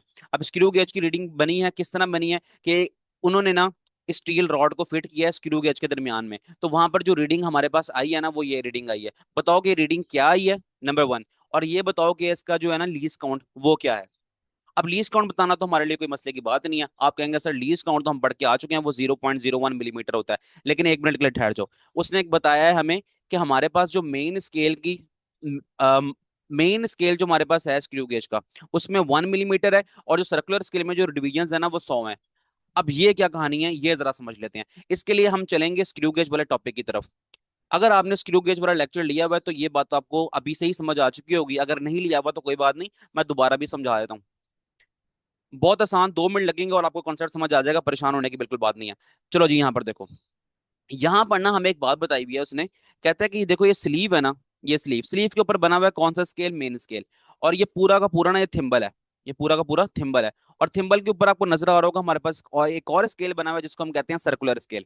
अब अब सीन ये होता है कि जब हमने ना लीस्ट काउंट निकाला है ना, उसके लिए हमने दो चीजें देखनी है। एक मेन स्केल की रीडिंग देखनी है, और हमारे पास नंबर ऑफ डिवीजंस कितनी है सर्कुलर स्केल के ऊपर वो देखनी है। अब वो कैसे देखते हैं, बुक ने हमें ये बताया हुआ है। हमारे पास कुछ तरह के स्क्रू गेज इस तरह भी होते हैं कि जिनके ऊपर ना मेन स्केल पर जो रीडिंग होती है, मेन स्केल पे रीडिंग, उनके हर रीडिंग के दरमियान में फासला 1 मिलीमीटर का होता है। अच्छा मिसाल के तौर पे यहाँ पर मेरे पास जीरो वाली लाइन है, फिर आगे एक और लाइन, फिर एक और लाइन, एक और लाइन, एक और लाइन, एक और लाइन। ये इस तरह स्केल के ऊपर लाइंस बनी होती है ना। यार ये देखो ना, ये देखो ये लाइंस बनी है ना स्केल के ऊपर, ये लाइंस बनी हुई है। हर स्केल के ऊपर ये लाइंस बनी है, हर स्केल के ऊपर लाइंस बनी होती हैं। तो जो लाइंस बनी हुई है ना, कहता है कि हर लाइन के दरमियान में फासला, हर लाइन के दरमियान में फासला होता है 0.5 मिलीमीटर का। ठीक है। और सर्कुलर स्केल पे जो डिवीजन्स होती हैं वो होती हैं 50 डिवीजन्स। लेकिन हमारे पास कुछ इस तरह के भी स्क्रू गेज होते हैं जिनके ऊपर हर लाइन के बाद जो फासला होता है वो होता है कितने का, 1 मिलीमीटर का। ठीक है। और जो सर्कुलर स्केल की डिवीजन्स होती हैं वो होती हैं 100 डिवीजन्स। तो आप याद रख लो कि जिस मेन स्केल में हर लाइन के बाद जो फासला आ रहा है 1 मिलीमीटर का आ रहा है ना, तो उसका जो सर्कुलर स्केल होगा ना उसके ऊपर डिवीजन 100 होंगी। और जिस मेन स्केल की हर लाइन के बाद जो फासला आ रहा है वो 0.5 मिलीमीटर का आ रहा है, तो उसका सर्कुलर स्केल पे डिवीजन होंगी 50। यहां तक आपने बात याद कर ली। अच्छा, बुक ने जब लीस्ट काउंट निकाला था ना, तो बुक ने ये वाली वैल्यूज फॉलो की थी। पिच ऑफ द स्क्रू के 0.5 मिलीमीटर और नंबर ऑफ डिवीजन 50, तो हमारा आंसर आ जाएगा 0.01 मिलीमीटर। अच्छा बिल्कुल सेम इसी तरीके से हम बताएं। पहले थोड़ा सा बता दूं, पिच मैंने आपको समझाया भी था लेकिन मैं दोबारा समझा देता हूँ। पिच ऑफ द स्क्रू के जो 0.5 है या फिर ये जो 1 मिलीमीटर मैं बता रहा हूँ आपको कि हर लाइन के बाद फासले की वैल्यू बता रहा है, तो उसको हम देखते हैं इस तरह। हम ये करते हैं कि हम ना हमारे पास जो थिम्बल है ना, इस थिम्बल को हम घुमाते हैं 360 डिग्री। यानी कि पूरा घुमा दिया आपने, एक चक्कर पूरा घुमा दिया। जब आप एक चक्कर पूरा घुमाएंगे ना, तो हमारे जो मेन स्केल पे रीडिंग्स है ना, वो आपको सिर्फ एक लाइन आगे बढ़ती हुई नजर आएगी। ठीक है। मिसाल के तौर पे आपका जो स्क्रू गेज है ना पूरा बंद है, यानी कि जीरो वाली रीडिंग पर है। आप जब इसको 360 डिग्री घुमा देंगे थिम्बल को, तो आपका स्केल जो है ना वो एक लाइन और शो करेगा, यानी कि 0.5 मिलीमीटर तक फासला हमें शो करेगा। तो इसको हम कहते हैं pitch of the screw gauge. अच्छा, अगर हमारे पास इस तरह का इंस्ट्रूमेंट हो, तो फिर जब हम 360 डिग्री घुमा देंगे तो हमारे पास होगा क्या, हमारे पास एक लाइन के बाद अगली लाइन जब आएगी, यानी कि 360 डिग्री घुमाने के बाद जब अगली लाइन हमें रीडिंग शो कराएगा, इतना खुल जाएगा कि हमें और अगली लाइन की रीडिंग शो कराएगा, तो वो रीडिंग हमारे पास 0.5 मिलीमीटर नहीं बल्कि अब वो होगी 1 मिलीमीटर की रीडिंग। ठीक है। आप एक और 360 घुमाओगे तो 1 मिलीमीटर और आपको लाइन शो हो जाएगी, फिर आप एक और 360 घुमाओगे तो आपको 1 मिलीमीटर और की लाइन शो हो जाएगी। इस तरह जितने घुमाते रहोगे आपको उतने मिलीमीटर आगे आगे की लाइन शो होती रहेंगी, तो इस तरह आपकी ना रीडिंग्स आती रहेंगी। अगर मैं यहाँ पर कोई चीज फंसाता हूँ और मैं अपना थिम्बल घुमाता हूँ खोलता हूँ, तो मैं मेरा मेन स्केल मजीद खुलेगा, और मुझे पता लगेगा कि मेरी हर हर 360 डिग्री के बाद मेरा 1 मिलीमीटर 1 मिलीमीटर 1 मिलीमीटर लाइन खुलती जाएगी। इस वाले केस में अगर इंस्ट्रूमेंट मेरे पास ये होगा, तो इस केस में मेरे पास 0.5 मिलीमीटर तक हमारा मेरा जो मेन स्केल है ना वो घूमता जाएगा। अब सीन ये है कि हमारे पास जो क्वेश्चन है ना उसमें कंडीशंस दी हुई है ये वाली, कि कहता है कि आपके ना हर लाइन के बाद, यानी कि pitch of the screw gauge जो आपकी है ना वो है 1 मिलीमीटर, यानी कि मेन स्केल की हर लाइन के बाद जो फासला है ना वो 1 मिलीमीटर का है। और जो सर्कुलर स्केल बना हुआ है ये वाला, इसकी जो डिवीजन है ना वो 100 है। अब हम यही बात वहां पर बताएंगे और इसी तरह हम लीस्ट काउंट को डिफाइन करेंगे। बुक ने लीस्ट काउंट डिफाइन किया, least count is equal to pitch of the screw gauge number of division on circular scale. तो 0.5/50 कर दिया था, तो हम इसी चीज को हम 1/100 कर देंगे। अब आ जाए अगर ये क्वेश्चन, तो हम शुरू करते हैं। अच्छा मैं ना यहाँ पर थोड़ा पिक्चर को जूम करता हूँ ताकि हम मजीद देख सकें चीजों को आसानी से। मैं सबसे पहले लिखूंगा यहाँ पर क्या, लीस्ट काउंट, लीस्ट काउंट। फिर मैं लिखूंगा यहाँ पर क्या, लीस्ट काउंट हमें यहाँ पर बुक में क्या दिया है, 1 मिलीमीटर मेन स्केल, और डिवीजन जो सर्कुलर स्केल पे है वो 100 है। तो pitch of the screw gauge मेरी आ जाएगी 1 मिलीमीटर। मैं डिवाइड करूंगा इसको 100 से, फिर मेरे पास आंसर आ जाएगा 0.01 मिलीमीटर। लो जी, ये मेरे पास लीस्ट काउंट आ गया और मैंने इस क्वेश्चन का जो पहला हिस्सा था ना वो मैंने सॉल्व कर लिया। अब अगला टास्क मेरा क्या है, अगला टास्क मेरा ये है कि मैंने इस स्केल के ऊपर रीडिंग शो करानी है कि यहाँ पर क्या शो हो रहा है। अच्छा मैं लीस्ट काउंट का आपने नोट कर लो, मैं मिटा रहा हूँ, जस्ट लीस्ट काउंट तो आपको याद है ही वैसे भी 0.01 मिलीमीटर। तो मैं ये चीज मिटा रहा हूँ ताकि मैं अगली चीज को यहाँ पर सॉल्व कर सकूँ। मजीद तस्वीर को मैं जूम इन करूंगा ताकि आपको आसानी से दिखा सकूं मैं कि यहाँ पर क्या हुआ है। अच्छा जी बच्चों देखो, यहाँ पर सबसे पहले ना हमने ये देखना है कि हमारे पास जो ये वाला मेन स्केल है और ये यहां से यहां तक ना हमारे पास सर्कुलर स्केल है। अब देखो मेन स्केल के ऊपर रीडिंग क्या है, आपने इसने क्या है कि आप थिकनेस मालूम करो। तो हम थिकनेस मालूम करने के लिए क्या लिखेंगे, हम लिखेंगे thickness, thickness equal to reading मालूम करनी है। किस तरह करेंगे हम, मैं पहले भी सिखा के आ चुका हूँ वहां पर, यहाँ पर हम दोबारा भी सीख लेंगे। देखो यहाँ पर आप काउंट करो कि हर लाइन के बाद जो है ना आपके पास 1 मिलीमीटर का फासला है, वो भी हम डिस्कस करके आ चुके हैं। हमारे पास वो वाला स्केल है कि जहां पर हमारे पास हर लाइन के बाद 1 1 मिलीमीटर का फासला है, यानी कि pitch of the screw gauge की क्या है, 1 मिलीमीटर की।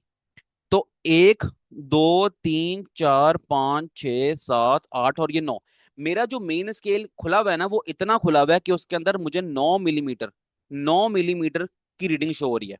ठीक है, तो मैं क्या करूंगा, यहाँ पर लिखूंगा मेन स्केल की रीडिंग जो कि है 9 मिलीमीटर, 9 मिलीमीटर। फिर डालूंगा प्लस का साइन, फिर बनाऊंगा एक ब्रैकेट। अब ब्रैकेट के बाद मैं लिखूंगा लीस्ट काउंट क्या होता है। अब लीस्ट काउंट क्या था, 0.01। ठीक है, 0.01 लिख लो आप सिर्फ, या फिर 0.01 मिलीमीटर लिख लो, इट्स अप टू यू, आपकी मर्जी है। और फिर आपने यहाँ पर डालना है मल्टीप्लाई का साइन। जब आप यहाँ पर मल्टीप्लाई का साइन डालोगे फिर उसके बाद क्या लिखोगे, आप देखोगे कि आपका ये जो सर्कुलर स्केल है ना, इसको मैं मिटाता हूँ। सर्कुलर स्केल की कौन सी ऐसी लाइन है जो कि मेन स्केल की ये इंडेक्स लाइन, ये वाली इंडेक्स लाइन है, इस इंडेक्स लाइन से एग्जैक्टली कोइंसाइड कर रही है, एग्जैक्टली मिल रही है। तो यहाँ पर मुझे लग रहा है कि मेरी जो इंडेक्स लाइन मेन स्केल की है ना वो 70 ऑफ दी सर्कुलर स्केल की लाइन से एग्जैक्टली जाके कोइंसाइड कर रही है। तो मैं लिख दूंगा 70। ठीक है, यहाँ लिख दूंगा मैं 70, 70। अब मैंने क्या करना है, बस अब मेरा काम हो गया यहाँ पर खत्म। अब जस्ट मैं खोलूंगा अपने फोन में कैलकुलेटर, आप भी यही काम करेंगे, कैलकुलेटर खोलेंगे और लिखेंगे 0.01 को आप करेंगे मल्टीप्लाई 70 के साथ, तो आंसर आ जाएगा 0.7। आंसर आ गया 0.7। यहाँ प्लस डालें और यहाँ पर क्या था, 9 मिलीमीटर। और फिर आप क्या करेंगे, 9 मिलीमीटर को इसमें ऐड अप कर देंगे। जब 9 ऐड करेंगे तो आपके पास आंसर आ जाएगा 9.7 मिलीमीटर। लो जी, ये था हमारे पास थिकनेस। किसका थिकनेस, वो सैंपल जो कि उन्होंने इस स्क्रू गेज के अंदर रखा और उससे ये वाली रीडिंग ऑब्टेन की। तो ये 9.7 हमारे पास इसका आंसर आ रहा है। तो इसके साथ साथ ही हमने सारे क्वेश्चंस कंस्ट्रक्टेड रिस्पॉन्स सॉल्व कर लिए। अगर आपको अभी भी कोई कहीं पर भी कंफ्यूजन है तो आप जरूर कमेंट सेक्शन में मुझसे पूछना। डिस्क्रिप्शन में प्लेलिस्ट का लिंक मिल जाएगा आपको, वहां पर क्लास 9 फिजिक्स न्यू बुक के तमाम लेक्चर्स हैं। सारे लेक्चर, सारे चैप्टर के बीच में आने वाले क्वेश्चंस, एक्सरसाइज में आने वाले कोई भी क्वेश्चन, हर तरह मैंने तैयार करवाया हुआ है। तो फिर आप जाके उसको भी चेकआउट कर सकते हैं चैप्टर नंबर 1 के कॉम्प्रिहेंसिव क्वेश्चंस को। ठीक है, कॉम्प्रिहेंसिव क्वेश्चंस का दूसरा नाम होता है लॉन्ग क्वेश्चंस। तो अब हम देखेंगे कि जो एक्सरसाइज के अंदर हमें लॉन्ग क्वेश्चन दिए हुए हैं वो कौन कौन से हैं, और ये सारा कुछ आप पहले से याद करके आ चुके हो चैप्टर के बीच में। जस्ट हम क्वेश्चन देखेंगे कि क्वेश्चन लिखे हुए किस तरह है, और फिर देख लेंगे कि बुक में ये कहाँ पर है। ठीक है, बुक से मार्क करेंगे, कोई क्वेश्चन का आंसर अगर इजाफी लिखवाना पड़ा तो मैं लिखवा भी दूंगा।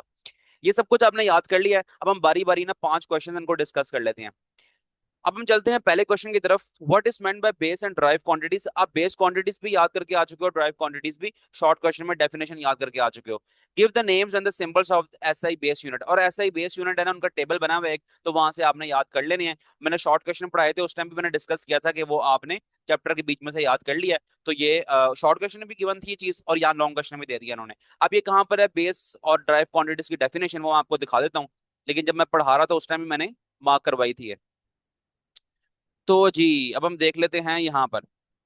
यहाँ पर आप देखें, यहाँ पर लिखा हुआ है the scientist have selected arbitrarily some quantities to play a key role, these are called base quantities. ये हो गई बेस क्वांटिटी की डेफिनेशन। आगे देखो, all the quantities which can be describe in term of one or more base quantities are called derive physical quantities. ये हमारे पास हो गई ड्राइव क्वांटिटी की डेफिनेशन।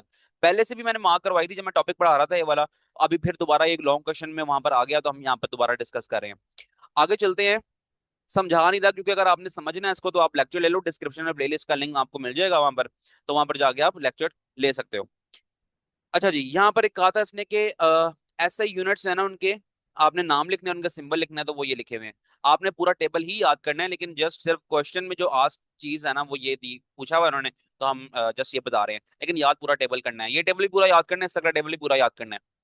आपको शॉर्ट में लॉन्ग में किसी भी तरह आ सकता है, क्योंकि ये बहुत इंपॉर्टेंट है, base quantities and drive quantities.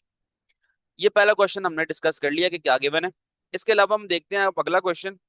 यहाँ पर हमसे कहता है कि give 3 examples of drive SI units. ठीक है ना, अभी हम टेबल देख के आए हैं, अगला वाला वो एसआई यूनिट्स की यहाँ पर एग्जांपल्स नहीं, तो आपने 3 मांगी है, लेकिन आपने याद तो सारी सारी साथ करनी है। 7 क्वांटिटीज हैं, आपने साथ के साथ याद करनी है, इन्होंने यहाँ पर 3 मांगी है। How they are derived from base unit, describe briefly, कि ये बेस यूनिट से किस तरह ड्राइव हो सकते हैं, इनको आप एक्सप्लेन करें। अब किस तरह ड्राइव हो सकते हैं, आप अगर यहाँ पर आए ना, तो यहाँ पर बुक के अंदर ही हमें गिवन है कि ये किस तरह ड्राइव हो रहे हैं बेस से। बाकी मजीद अगर आपने समझना है तो फिर आप मेरा लेक्चर ले लो वो वाला, तो वहां पर मैंने एक्सप्लेन किया हुआ है कि किस तरह बेस क्वांटिटी से ड्राइव क्वांटिटी ड्राइव हो रही है। तो यहाँ पर देखो ये लिखा हुआ है, यहाँ पर एरिया निकालना उसने सिखाया है, स्पीड निकालना उसने सिखाया है, ठीक है। यहाँ पर उसने इसमें बताया हुआ है, ये 2 एग्जांपल्स हमें दी हुई हैं, और आपने भी यही 2 एग्जांपल्स दे देनी है बुक वाली, कि किस तरह बेस क्वांटिटी से हम ड्राइव क्वांटिटीज को ड्राइव कर रहे हैं। आगे चलते हैं, चलो भाई आ जाओ। ठीक है, यहाँ पर देखो दिखा state the similarities and difference between vernier caliper and micrometer screw gauge. Vernier caliper का लॉन्ग क्वेश्चन पूरा याद करना है, माइक्रोमीटर स्क्रू गेज का लॉन्ग क्वेश्चन आपने पूरा याद करना है। कहाँ से करना है, बुक से करना है। और अगर समझ नहीं आया तो मेरा लेक्चर ले लो, जाके समझ लो। और मैंने वहां पर मार्क करवाया था कि लॉन्ग क्वेश्चन आएगा तो किस तरह इसकी हेडिंग्स वगैरह बनानी है। इसके अलावा इसकी सिमिलैरिटी और डिफरेंस थोड़ी बहुत मैंने लिखी है, वो आप देख लो, चाहो तो नोट कर लो उनको। सिमिलैरिटीज कहते हैं एक जैसी खसूसियात दोनों की। अब क्या है, अगर हम बात करें इसमें वर्नियर कैलिपर की, वर्नियर कैलिपर का इस्तेमाल measure small lens diameter and thickness, screw gauge भी यही काम करता है। आगे चलो मेन स्केल, इसका मेन स्केल होता है to take first reading, it has the main scale to take first reading. जो हम लिखते हैं ना, रीडिंग लेते हैं, पूरी थिकनेस मेजर करते हैं, तो हम पहले इसमें मेन स्केल की रीडिंग लिखते हैं, फिर इसको प्लस करते हैं लीस्ट काउंट से मल्टीप्लाई बाय जो सर्कुलर स्केल होता है इस केस में, और इस केस में जो वर्नियर स्केल होता है उसकी रीडिंग लिखते हैं। तरीका मैंने सिखाया हुआ है किस तरह रीडिंग लेते हैं, तो बस ये वही बात कर रहे हैं यहाँ पर। अब लीस्ट काउंट की बात करें, दोनों का लीस्ट काउंट होता है। लीस्ट काउंट किस लिए होता है, कि एक्यूरेट मेजरमेंट हमें ये दे सकें। आगे देखो जीरो एरर, दोनों को हमने जीरो एरर चेक करना पड़ता है, और दोनों का जीरो एरर चेक करने का तरीका क्या है वो हम पहले डिस्कस करके आ चुके हैं लेक्चर के अंदर। तो दोनों में ये सिमिलैरिटीज हो गई। आगे चलो अगर हम डिफरेंस की बात करें, तो डिफरेंस में एक्यूरेसी जो है ना, फीचर्स ये लिखे हुए हैं यहाँ पर, ही हेडिंग बनी हुई है, ठीक है ना, इस तरह देख लेना। एक्यूरेसी जो है इसकी, एक्यूरेसी वो ये है कि ना, इसका जो लीस्ट काउंट है वो 0.1 मिलीमीटर है, और इसका लीस्ट काउंट 0.01 मिलीमीटर है, तो ये डिफरेंस हो गया इन दोनों में। अब इसके साइज की बात करें तो वर्नियर कैलिपर थोड़ा सा ना बड़ा होता है as compare to screw gauge. अगर बेस्ट फोर बात करें कि इस्तेमाल कहाँ पर करते हैं हम, तो आप देख लें, good for the large objects like pipes and rod. ठीक है, हम पाइप्स एंड रॉड की इंटरनल डायमीटर, एक्सटर्नल डायमीटर या फिर डेप्थ मालूम कर लेते हैं वर्नियर कैलिपर से। और स्क्रू गेज से हम क्या करते हैं, good for very thin things like wire और थिन शीट्स। तो स्क्रू गेज में हम जिस तरह की पतली पतली तारे हो गई या पतली सी मेटल की प्लेट हो गई, सिर्फ इस तरह की चीजों को हम मेजर करते हैं, उनके उनका डायमीटर निकालते हैं, या फिर आप कह लो उनकी लेंथ निकालते हैं। तो फिर ये कुछ हमारे पास का डिफरेंस है। 3 प्रॉपर्टीज आप याद करो डिफरेंस वाली, 3 फीचर्स आप डिफरेंस के याद करो, और 3 ही आप याद करो सिमिलैरिटीज के। तो बस आपका ना ये शॉर्ट क्वेश्चन या लॉन्ग क्वेश्चन जिस तरह भी आए तो आप इसको कर सकते हो। 1.4 पे चलते हैं, कहते हैं identify and explain the reasons for human error, random error, systematic error. ये सारा कुछ पढ़ के आ चुके हैं यहाँ पर हम। अगर आप मेरा लेक्चर ले लो वहां पर आपको समझ भी आ जाएगा, और मैंने वहां पर हेडिंग्स भी बनवाई हैं कि आपने हेडिंग्स क्या बनानी है। ठीक है, ये हमारे पास 3 तरह के एरर्स हैं, ये देखो ह्यूमन एरर आ गया, सिस्टमैटिक आ गया, रैंडम आ गया। सबको आपने एज इट इज लिखना है, और बस हेडिंग्स मैंने बनवा दी थी उस लेक्चर में, वहां पर जाके देख लो क्या हेडिंग्स थी और उसको याद कर लो। आगे चलते हैं जी, इस पे 1.5 पे differentiate between precision and accuracy of a measurement with examples. अब प्रिसीजन एंड एक्यूरेसी वाला टॉपिक मैंने पढ़ाया था, वहां पर मैंने आपको यही बताया था कि आपने जो कुछ यहाँ पर लिखा है सबको याद करना है, और जो लाइन आपकी ना प्रिसीजन की उसके अंदर आ रही है तो आपने प्रिसीजन के अंदर लिख देनी है, और जो आपके पास आ रही है एक्यूरेसी का पॉइंट, तो आपने उसको एक्यूरेसी वाले पॉइंट में लिख देना है। और लिखना किस तरह है, ये मैंने आपको बताया था कि आपने बीच में लाइन लगानी है, यहाँ पर आपने प्रीसीजन की हेडिंग बनानी है, और यहाँ पर आपने एक्यूरेसी की हेडिंग बनानी है। ठीक है, ये आपने पॉइंट बनाने हैं, इस तरह आपने ना बुलेट्स बना बना के पॉइंट्स बनाने हैं। और लिखना क्या कुछ है, ये सारा कुछ यहाँ पर गिवन है, इसको आपने याद करना है। याद करने के बाद आपको आइडिया हो ही जाएगा कि कौन सा पॉइंट प्रिसीजन की टेबल में आएगा और कौन सा पॉइंट जो है ना एक्यूरेसी के टेबल में आएगा। और एग्जाम्पल की जहां तक बात करें तो एग्जाम्पल ये वाली हमारे पास, ये जो बुल्स आएगा बता रहा ना ये टारगेट का, तो ये हमारे पास एग्जाम्पल हो जाएगी। इसके अलावा अगर आपने एक और एग्जाम्पल भी देनी है तो प्रिसीजन एंड एक्यूरेसी वाला मेरा लेक्चर लेके आ जाओ। वो बड़ा ही जबरदस्त किस्म का मैंने लेक्चर दिया है, आपको हर चीज समझाई है इसमें से, और वहां पर मैंने एक एग्जांपल दी थी, तो उस एग्जांपल को भी आप यहाँ पर इंक्लूड कर लो। तो दो तरह की आपके पास एग्जांपल्स हो जाएंगी, और लॉन्ग क्वेश्चन किस तरह अरेंज करना है वो मैंने आपको यहाँ पर बता दिया है। इस तरह हमारे डिस्क्रिप्टिव क्वेश्चंस या फिर कॉम्प्रिहेंसिव क्वेश्चंस आप कह लें इसको, ये हमारे यहाँ पर हो गए कवर। तो सब कुछ डिस्कस हो गया कि हमने करना क्या कुछ है इसमें से। इसके अलावा इसके अलावा जो लॉन्ग क्वेश्चन है ना, जरूरी नहीं है कि यहाँ से आए। ठीक है, लॉन्ग क्वेश्चन यहाँ थोड़े से ना बड़े बड़े लिखे हैं, इस तरह के लॉन्ग क्वेश्चन नहीं आते होते।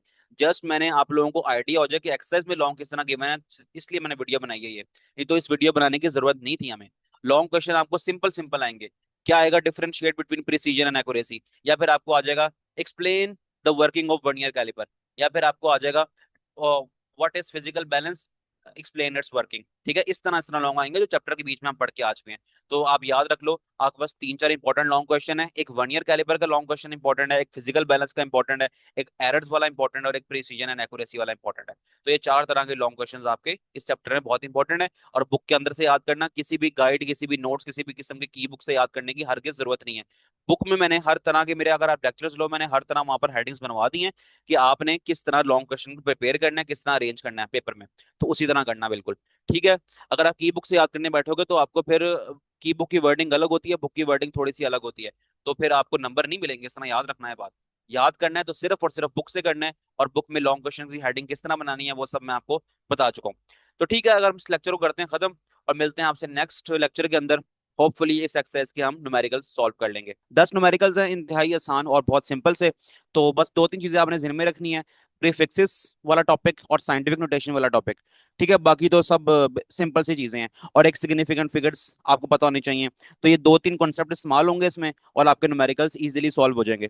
तो कम से कम ये 25 से 30 मिनट की वीडियो होगी, डिटेल से हर हर न्यूमेरिकल समझाऊंगा, और साथ साथ लिख के भी दिखाऊंगा आप, ताकि नोट भी कर लें उसको इजीली। अब हम स्टार्ट करते हैं। पहला न्यूमेरिकल कहते हैं calculate the number of seconds in a day, week, month and state your answer in SI prefixes. आप बताओ, क्वेश्चन में हमसे ये पूछ रहा है कि कितने सेकंड्स होते हैं एक दिन के अंदर, एक हफ्ते के अंदर और एक महीने के अंदर, और अपना आंसर जो है ना एसआई प्रीफिक्सेस की फॉर्म में देना है। तो सबसे पहले ना हम लिखेंगे यहाँ पर एक हेडिंग बनाएंगे। हेडिंग हम बनाएंगे यहाँ पर, लिखेंगे एज वी नो।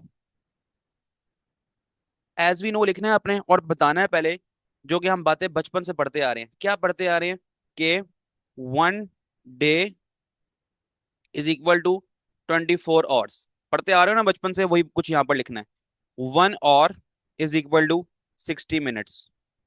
आपको पता है कि एक दिन के अंदर 24 घंटे होते हैं, एक घंटे के अंदर 60 मिनट होते हैं। इसी तरह यहाँ पर आप लिखोगे 1 minute, 1 minute is equal to 60 seconds. ठीक है। अच्छा, एक बात और, अभी हफ्ते और महीने की बात भी हो रही है, तो हम लिखेंगे 1 week, 1 week is equal to 7 days.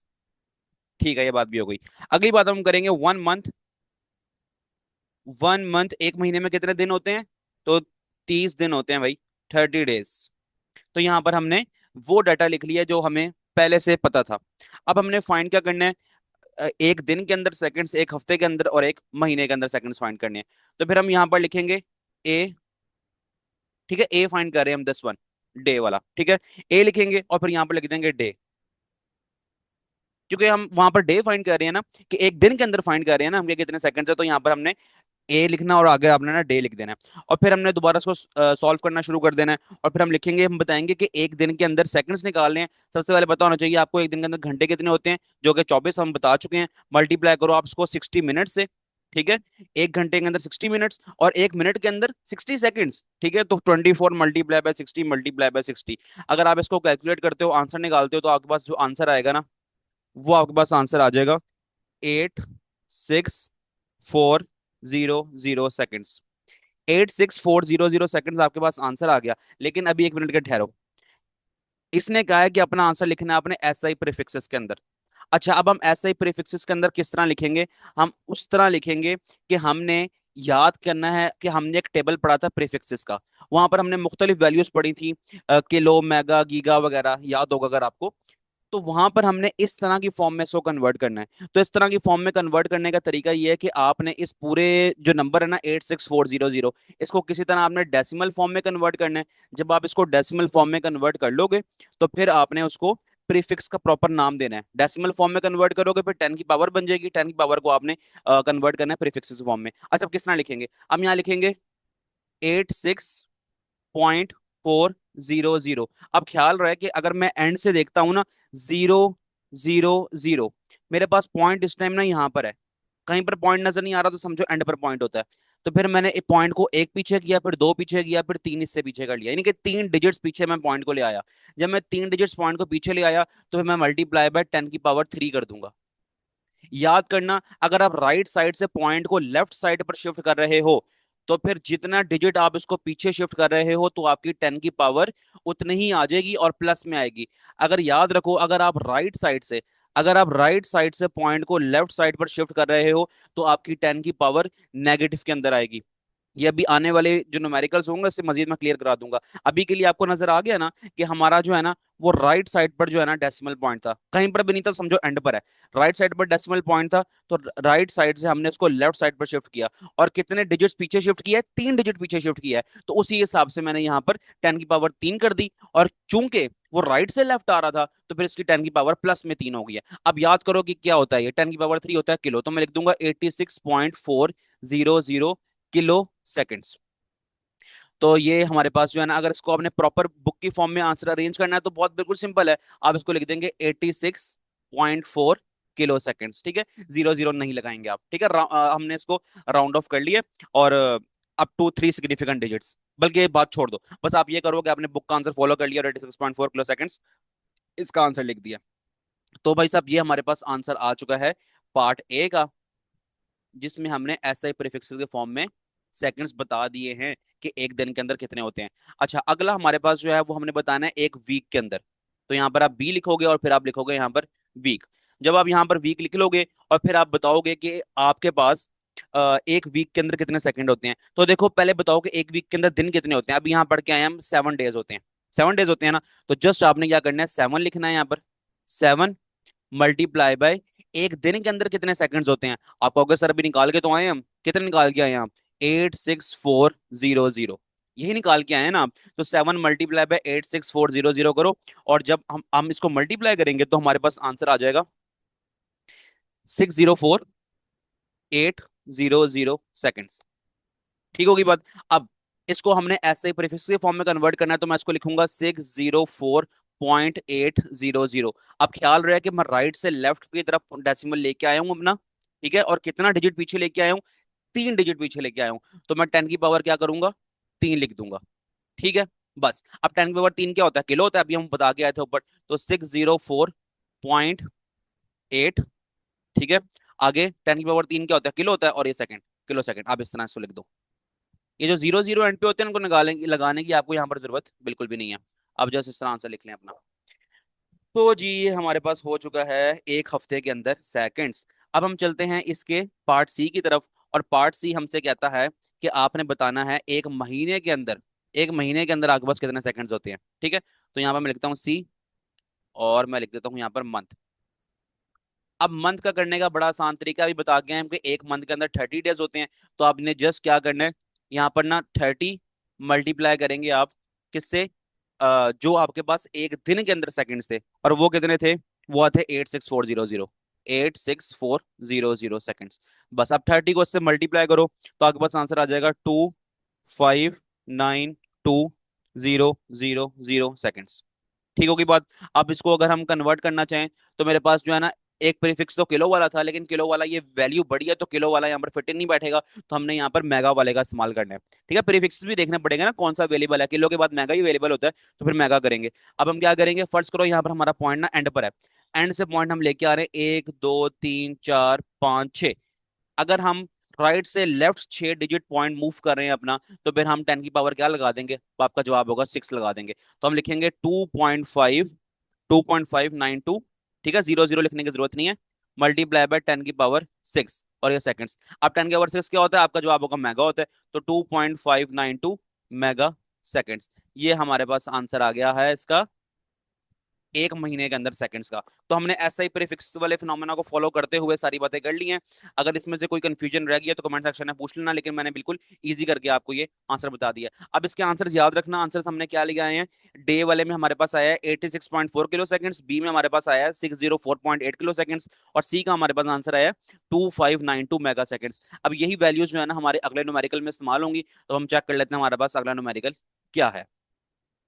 अच्छा जी, अगले न्यूमेरिकल में हमसे कहता है कि state the answers of problem 1.1 in scientific notation. अच्छा, जो आपने आंसर निकाले हैं 1.1 के अंदर, उसको लिखो साइंटिफिक नोटेशन में। तो ख्याल रहे साइंटिफिक नोटेशन में करने का तरीका यही है कि आपने फर्स्ट डिजिट के बाद पॉइंट मूव करना है। ठीक है, 8 तो मैंने वैसे ही लिख दिया ना, कोई भी नंबर हो, कोई भी नंबर मेरे पास हो, फर्स्ट करो मेरे पास नंबर हो 204 हो, तो मैं फर्स्ट डिजिट के बाद पॉइंट शिफ्ट करूंगा अपना। तो इस फॉर्म में मैं अपने आंसर लिखूंगा और फिर 10 की पावर उस हिसाब से बना दूंगा। तो बस ये साइंटिफिक नोटेशन का करने का तरीका यही है। अगर हम पहले वाले की बात करें तो हम लिखेंगे यहाँ पर ए लिख देते हैं, और पहले वाले में हमने बताना है जो हमारे पास पहले का आंसर क्या था। पहले का हमारे पास आंसर था 86400, ठीक है ना, वो जो एक दिन के अंदर हमने सेकंड निकाले थे, उसको प्रीफिक्स की फॉर्म में कन्वर्ट करना है ना, तो हम लिखेंगे 8640। अब इसको अगर हम करना चाहें उसकी फॉर्म में कन्वर्ट, साइंटिफिक नोटेशन की फॉर्म में, तो लिखेंगे हम 8.64 मल्टीप्लाई बाय 10 की पावर। अब मुझे बताओ क्या होगी। फर्स्ट करो, यहाँ पर पॉइंट है ही नहीं, ठीक है ना, नजर आ रहा नहीं है, समझो कि एंड पर है। जब एंड पर है तो मैंने शिफ्ट किया 1 2 3 4, मैंने उसको राइट से 4 डिजिट पीछे शिफ्ट कर दिया इसको। तो क्यों ना मैं 10 की पावर 4 लगा दूं, आप कहेंगे बिल्कुल लगा दो। ठीक है, तो 10 की पावर 4 आ जाएगी, और ये क्या था, सेकंड्स था, तो मैंने यहाँ पर सेकंड्स लगा दिया। बाकी रफ वर्क जो है ना मैं मिटा रहा हूँ इसको, ये ऊपर भी ना सेकंड आएगा। ठीक है, तो बस मैंने बताया था कि आप पॉइंट के बाद उतनी वैल्यू लगाओ जो हमारे पास नॉन जीरो वैल्यूज हो। अब ये पॉइंट के बाद मैंने 64 लगाया, 8.64 कर दिया, जीरो जीरो क्यों नहीं लगाया, क्योंकि यहाँ पर जीरो जीरो का काम नहीं है, तो आप यहाँ पर ना लगाओ, तो ये साइंटिफिक नोटेशन में लिखने का सही तरीका होता है। बहरहाल, अब हम चलते हैं अगले की तरफ, जो बी हमारे पास था। अच्छा, इसको हम कर लेते हैं डब्बे में बंद। अब जो हमारे पास बी था, तो वो, एक सेकंड जरा इसको प्रॉपरली बंद करें ना, ये प्यारा भी तो लगे लिखा हुआ। चलो, बी हमारे पास जो सेकंड्स थे ना वो आए थे 604.800 सेकंड्स। ठीक है, ये एक हफ्ते वाली बात हो रही है। अब यहाँ पर हमने इसको साइंटिफिक नोटेशन में करना है, तो मैं 6 के बाद पॉइंट लगा दूंगा, तो मैं क्या करूंगा 6.04 कर दूंगा। ठीक है, 6.04, लेकिन आगे 8 भी कर दो तो बेहतर होगा। और आपने क्या करना है यहाँ पर, अगर आप समझेंगे यहाँ पर हमारे पास डेसिमल नहीं है, डेसिमल नहीं है तो समझो एंड पर है, और एंड से मैं इसको लेके आऊँ 1 2 3 4 5, मैं इसको लेके आया हूँ 5 डिजिट राइट से लेफ्ट की तरफ, तो मैं 10 की पावर लगा दूंगा क्या, 5। बस, ये हमारे पास हो गया साइंटिफिक नोटेशन। अगर हम सी पार्ट की बात करें, तो सी पार्ट तो जिस तरह ये किए हैं उसी तरह सी पार्ट है हमारा, इसको भी कर लेते हैं। और इसकी हमारे पास वैल्यू क्या थी, 25920 सेकेंड्स। और इसको अगर हम कन्वर्ट करेंगे साइंटिफिक नोटेशन में, तो मैं 2 के बाद पॉइंट ले आऊंगा। ठीक है, तो कितना पीछे लेके आऊंगा मैं पॉइंट, एक मिनट वैल्यू चेक कर लो मैंने ठीक भी लिखी है कि नहीं, 25920, एक और जीरो है और फिर ये सेकंड्स है। ठीक है, इस तरह। अच्छा, अब मैं इसको लेके आऊंगा यहाँ पर, समझो डेसिमल पॉइंट है, फिर यहाँ पर, यहाँ पर, यहाँ पर, यहाँ पर, यहाँ पर, यहाँ पर, कितना पीछे लेके आया, 1 2 3 4 5 6, मैं इसको लेके आया हूँ 6 डिजिट पीछे लेके आया हूँ। जब मैं 6 डिजिट पीछे लेके आऊंगा तो फिर मैं 10 की पावर 6 बना दूंगा। तो मैं यहाँ पर लिखूंगा 2.592 मल्टीप्लाई बाय 10 की पावर 6, और ये सेकंड्स। लो जी, इतना आसान और इतना सिंपल हमारे पास ये था। ये हमारे पास आंसर आ गए हैं तीनों के। अब बुक से क्रॉस चेक भी कर सकते हैं आप, और इसका आंसर फिर आप नोट डाउन कर लें।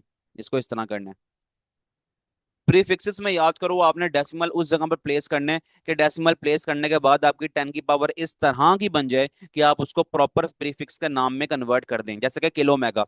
और साइंटिफिक नोटेशन में आपने यही कोशिश करनी है कि आपका डेसिमल पॉइंट जो है ना, वो पहले डिजिट के बाद आना चाहिए, और फिर 10 की पावर जो भी बन जाए, तो फिर कोई मसला नहीं है। ठीक है, तो बस यही कुछ हमारे पास है दूसरे न्यूमेरिकल के अंदर, और चलते हैं हम तीसरे न्यूमेरिकल की तरफ।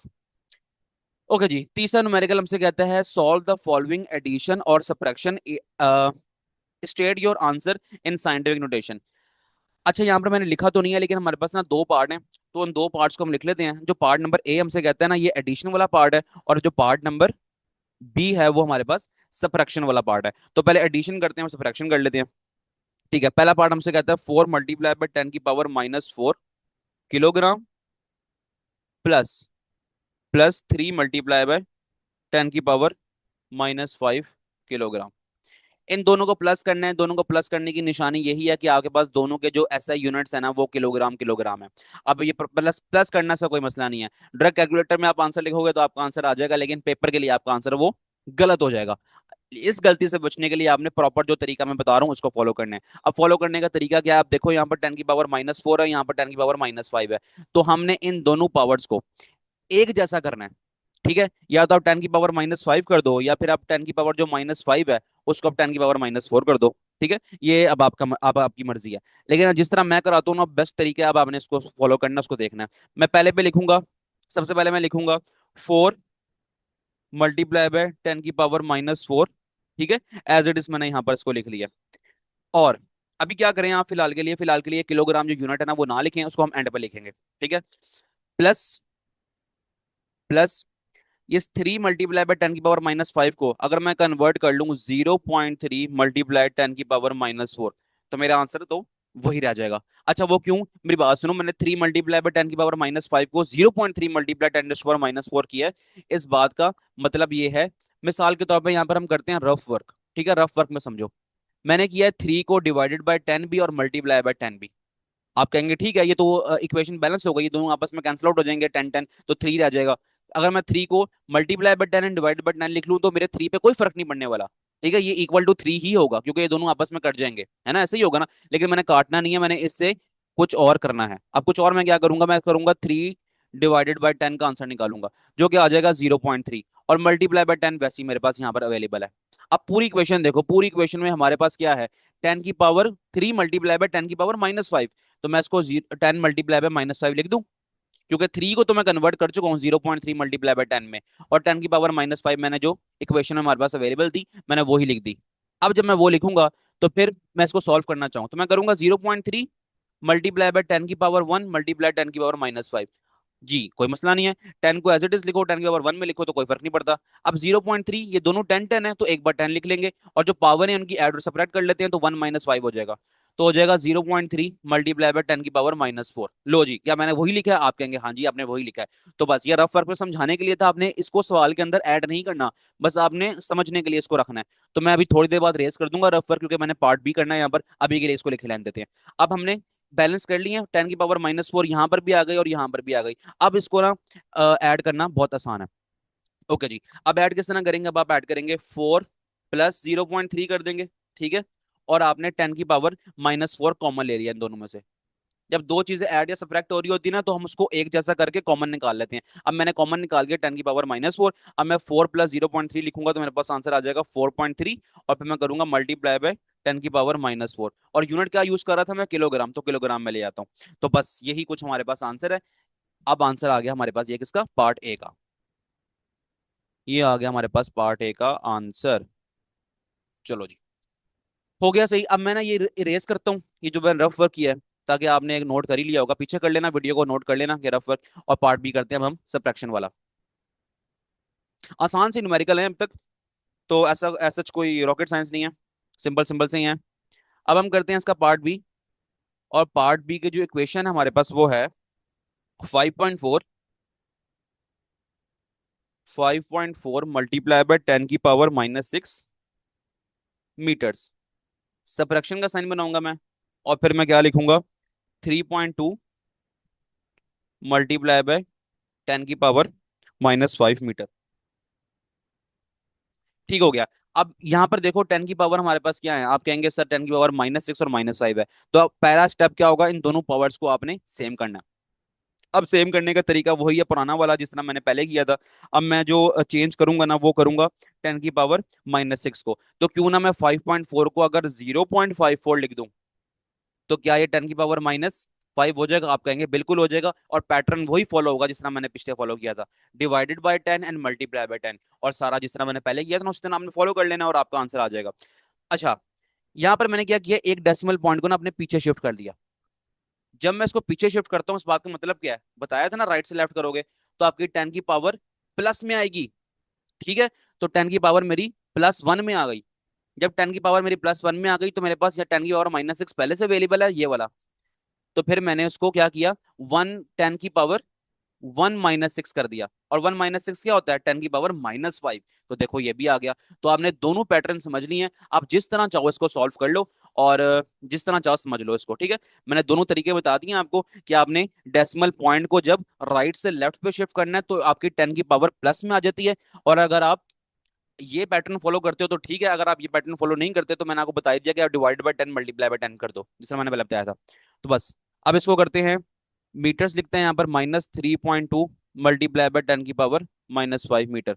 अच्छा मीटर लिखना है यहाँ पर लिख लो, नहीं लिखना तो ना लिखो, ये कोई मसले की बात नहीं, आप एंड पर भी लिख सकते हो। यूनिट्स हमेशा ना हम एंड पर लिखते हैं ताकि हमारे क्वेश्चन के बीच में ना कोई गलती ना आ जाए, ठीक है। तो बस आपने ना ये ख्याल रखना है, यूनिट्स आपने एंड पे ही लगा देने हैं, यहाँ शुरू में लगाने की जरूरत नहीं है। तो मैं लिख रहा हूँ 5.4 मल्टी सॉरी 5.4 नहीं आएगा यहाँ पर, 0.54 आएगा, मल्टीप्लाई बाय 10 की पावर -5 -3.2 मल्टीप्लाई बाय 10 की पावर -5, ठीक है। यूनिट्स हम एंड पर ही लगाएंगे। ओके, अब 10 की पावर -5 कॉमन आ रहा है तो हम लिखते हैं 0.54 -3.2 और मल्टीप्लाई बाय 10 की पावर -5 जो कि कॉमन आ रहा है। अब इन दोनों को आप माइनस करेंगे तो क्या आ जाएगा, -2.66 मल्टीप्लाई बाय 10 की पावर -5। और यूनिट क्या लेके चल रहे थे हम, मीटर्स, तो हम यहाँ पर मीटर्स लगा देंगे और यही हमारे पास आंसर हो गया पार्ट बी का। चलो जी, आसान थे, सिंपल थे, बहुत इजी थे, तो आपने परेशान बिल्कुल भी नहीं होना। कोई समझ ना आए तो कमेंट सेक्शन में मुझसे पूछ लेना। बाकी कन्वर्जन करने के मैंने आपको तरीके बता दिए हैं कि किस तरह करनी है आपने।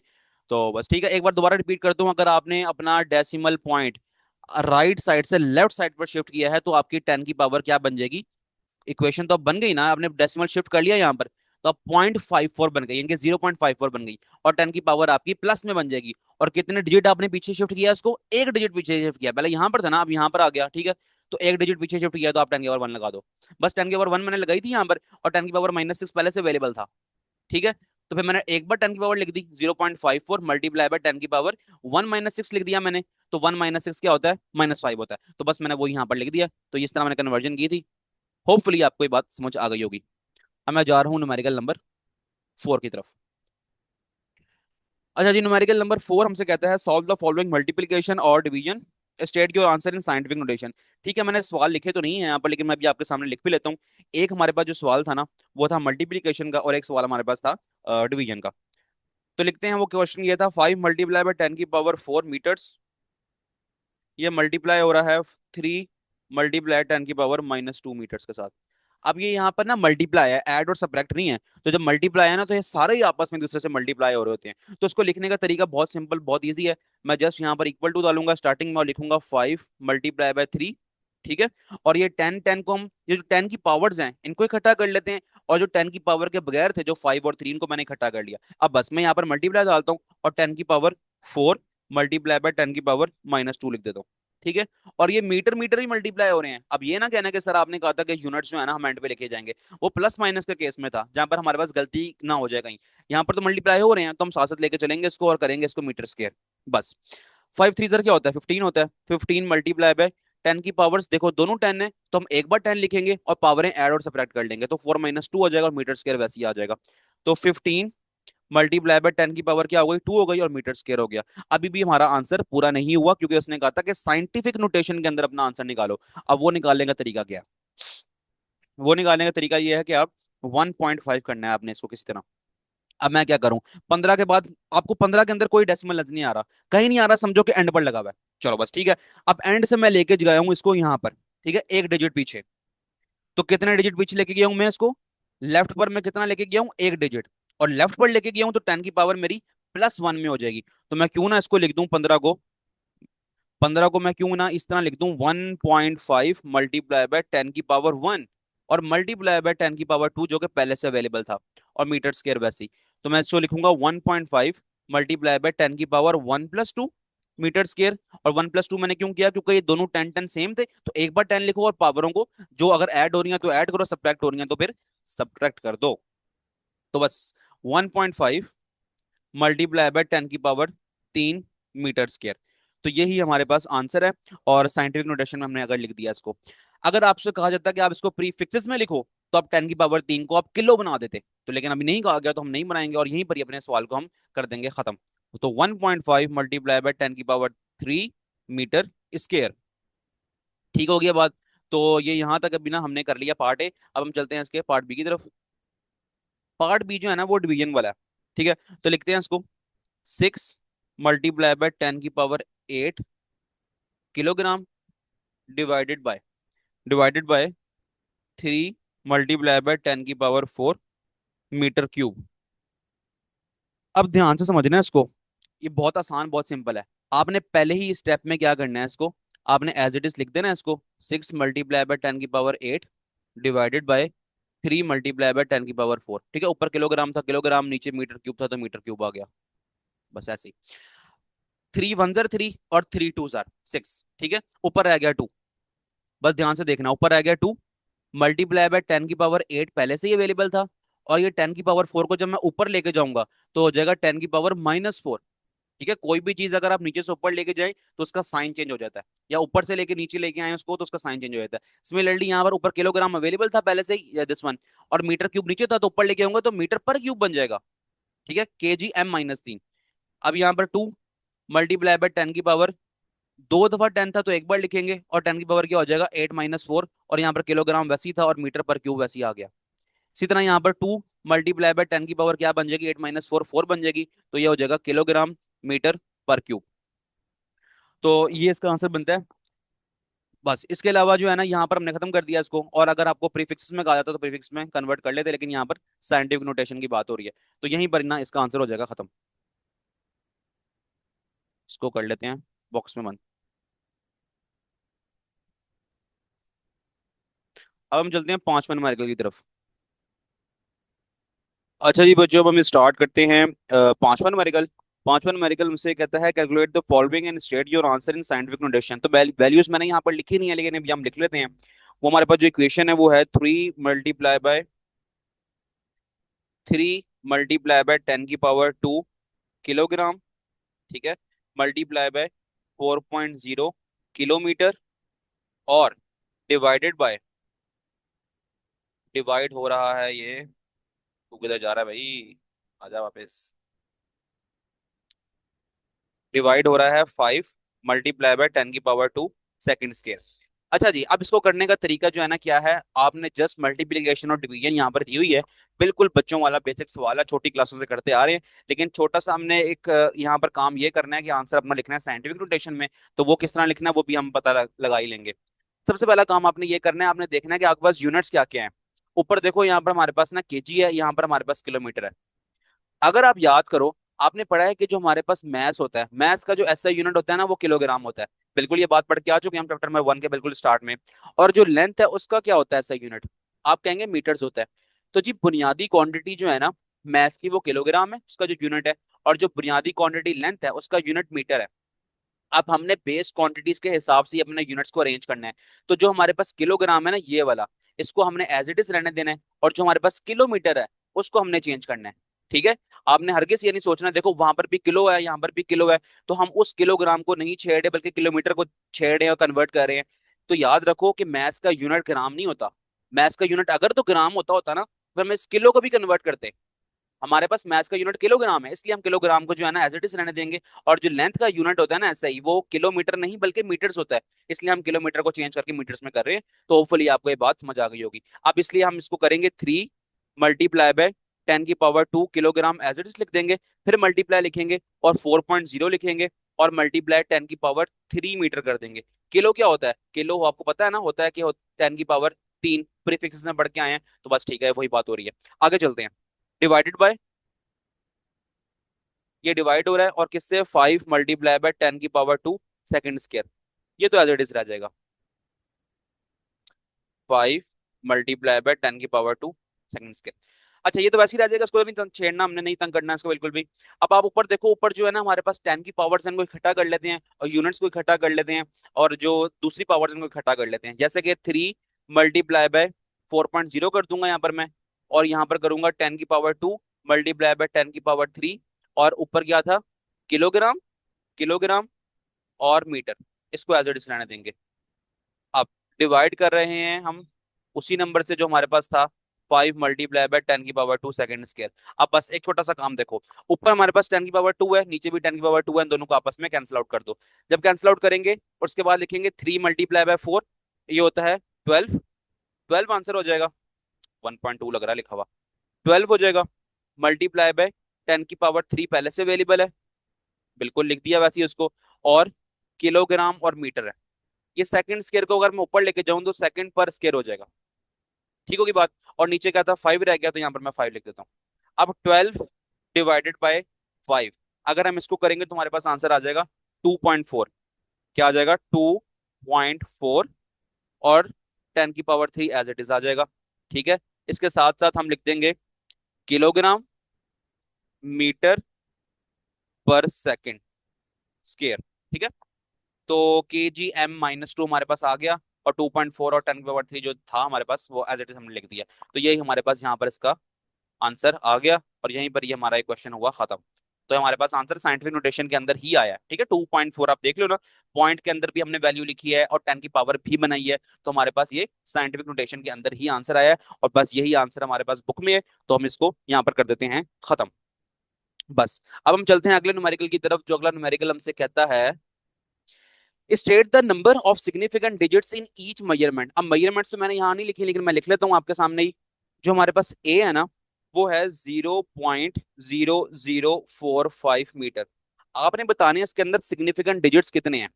अगर तो आपने सिग्निफिकेंट फिगर्स वाला लेक्चर मैंने लिया हुआ है ना, तो ये बताना आपके लिए कोई मसला ही नहीं है।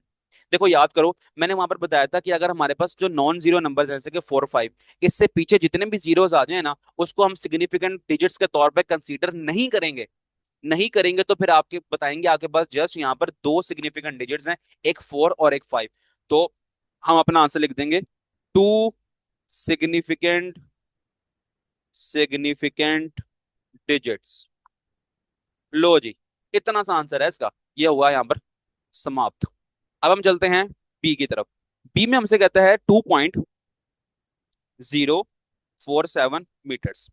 ये हमारे पास नंबर है। और अगर आपको सिग्निफिकेंट फिगर्स के जो 4 रूल्स पढ़े थे, अगर वो रूल्स याद है, तो उसमें हमने एक रूल ये भी पढ़ा था कि अगर हमारे पास जीरो नॉन जीरो नंबर्स के दरमियान में आ जाए, नॉन जीरो कौन से होते हैं, 1 2 3 4 5 6 7 8 9, इनके दरमियान में अगर जीरो आ रहा है तो उसको हम कंसीडर करेंगे एज अ सिग्निफिकेंट। तो यहाँ पर कितने हो जाएंगे, 2047, तो 4 हो जाएंगे। तो हम लिख देंगे यहाँ पर 4 सिग्निफिकेंट डिजिट्स।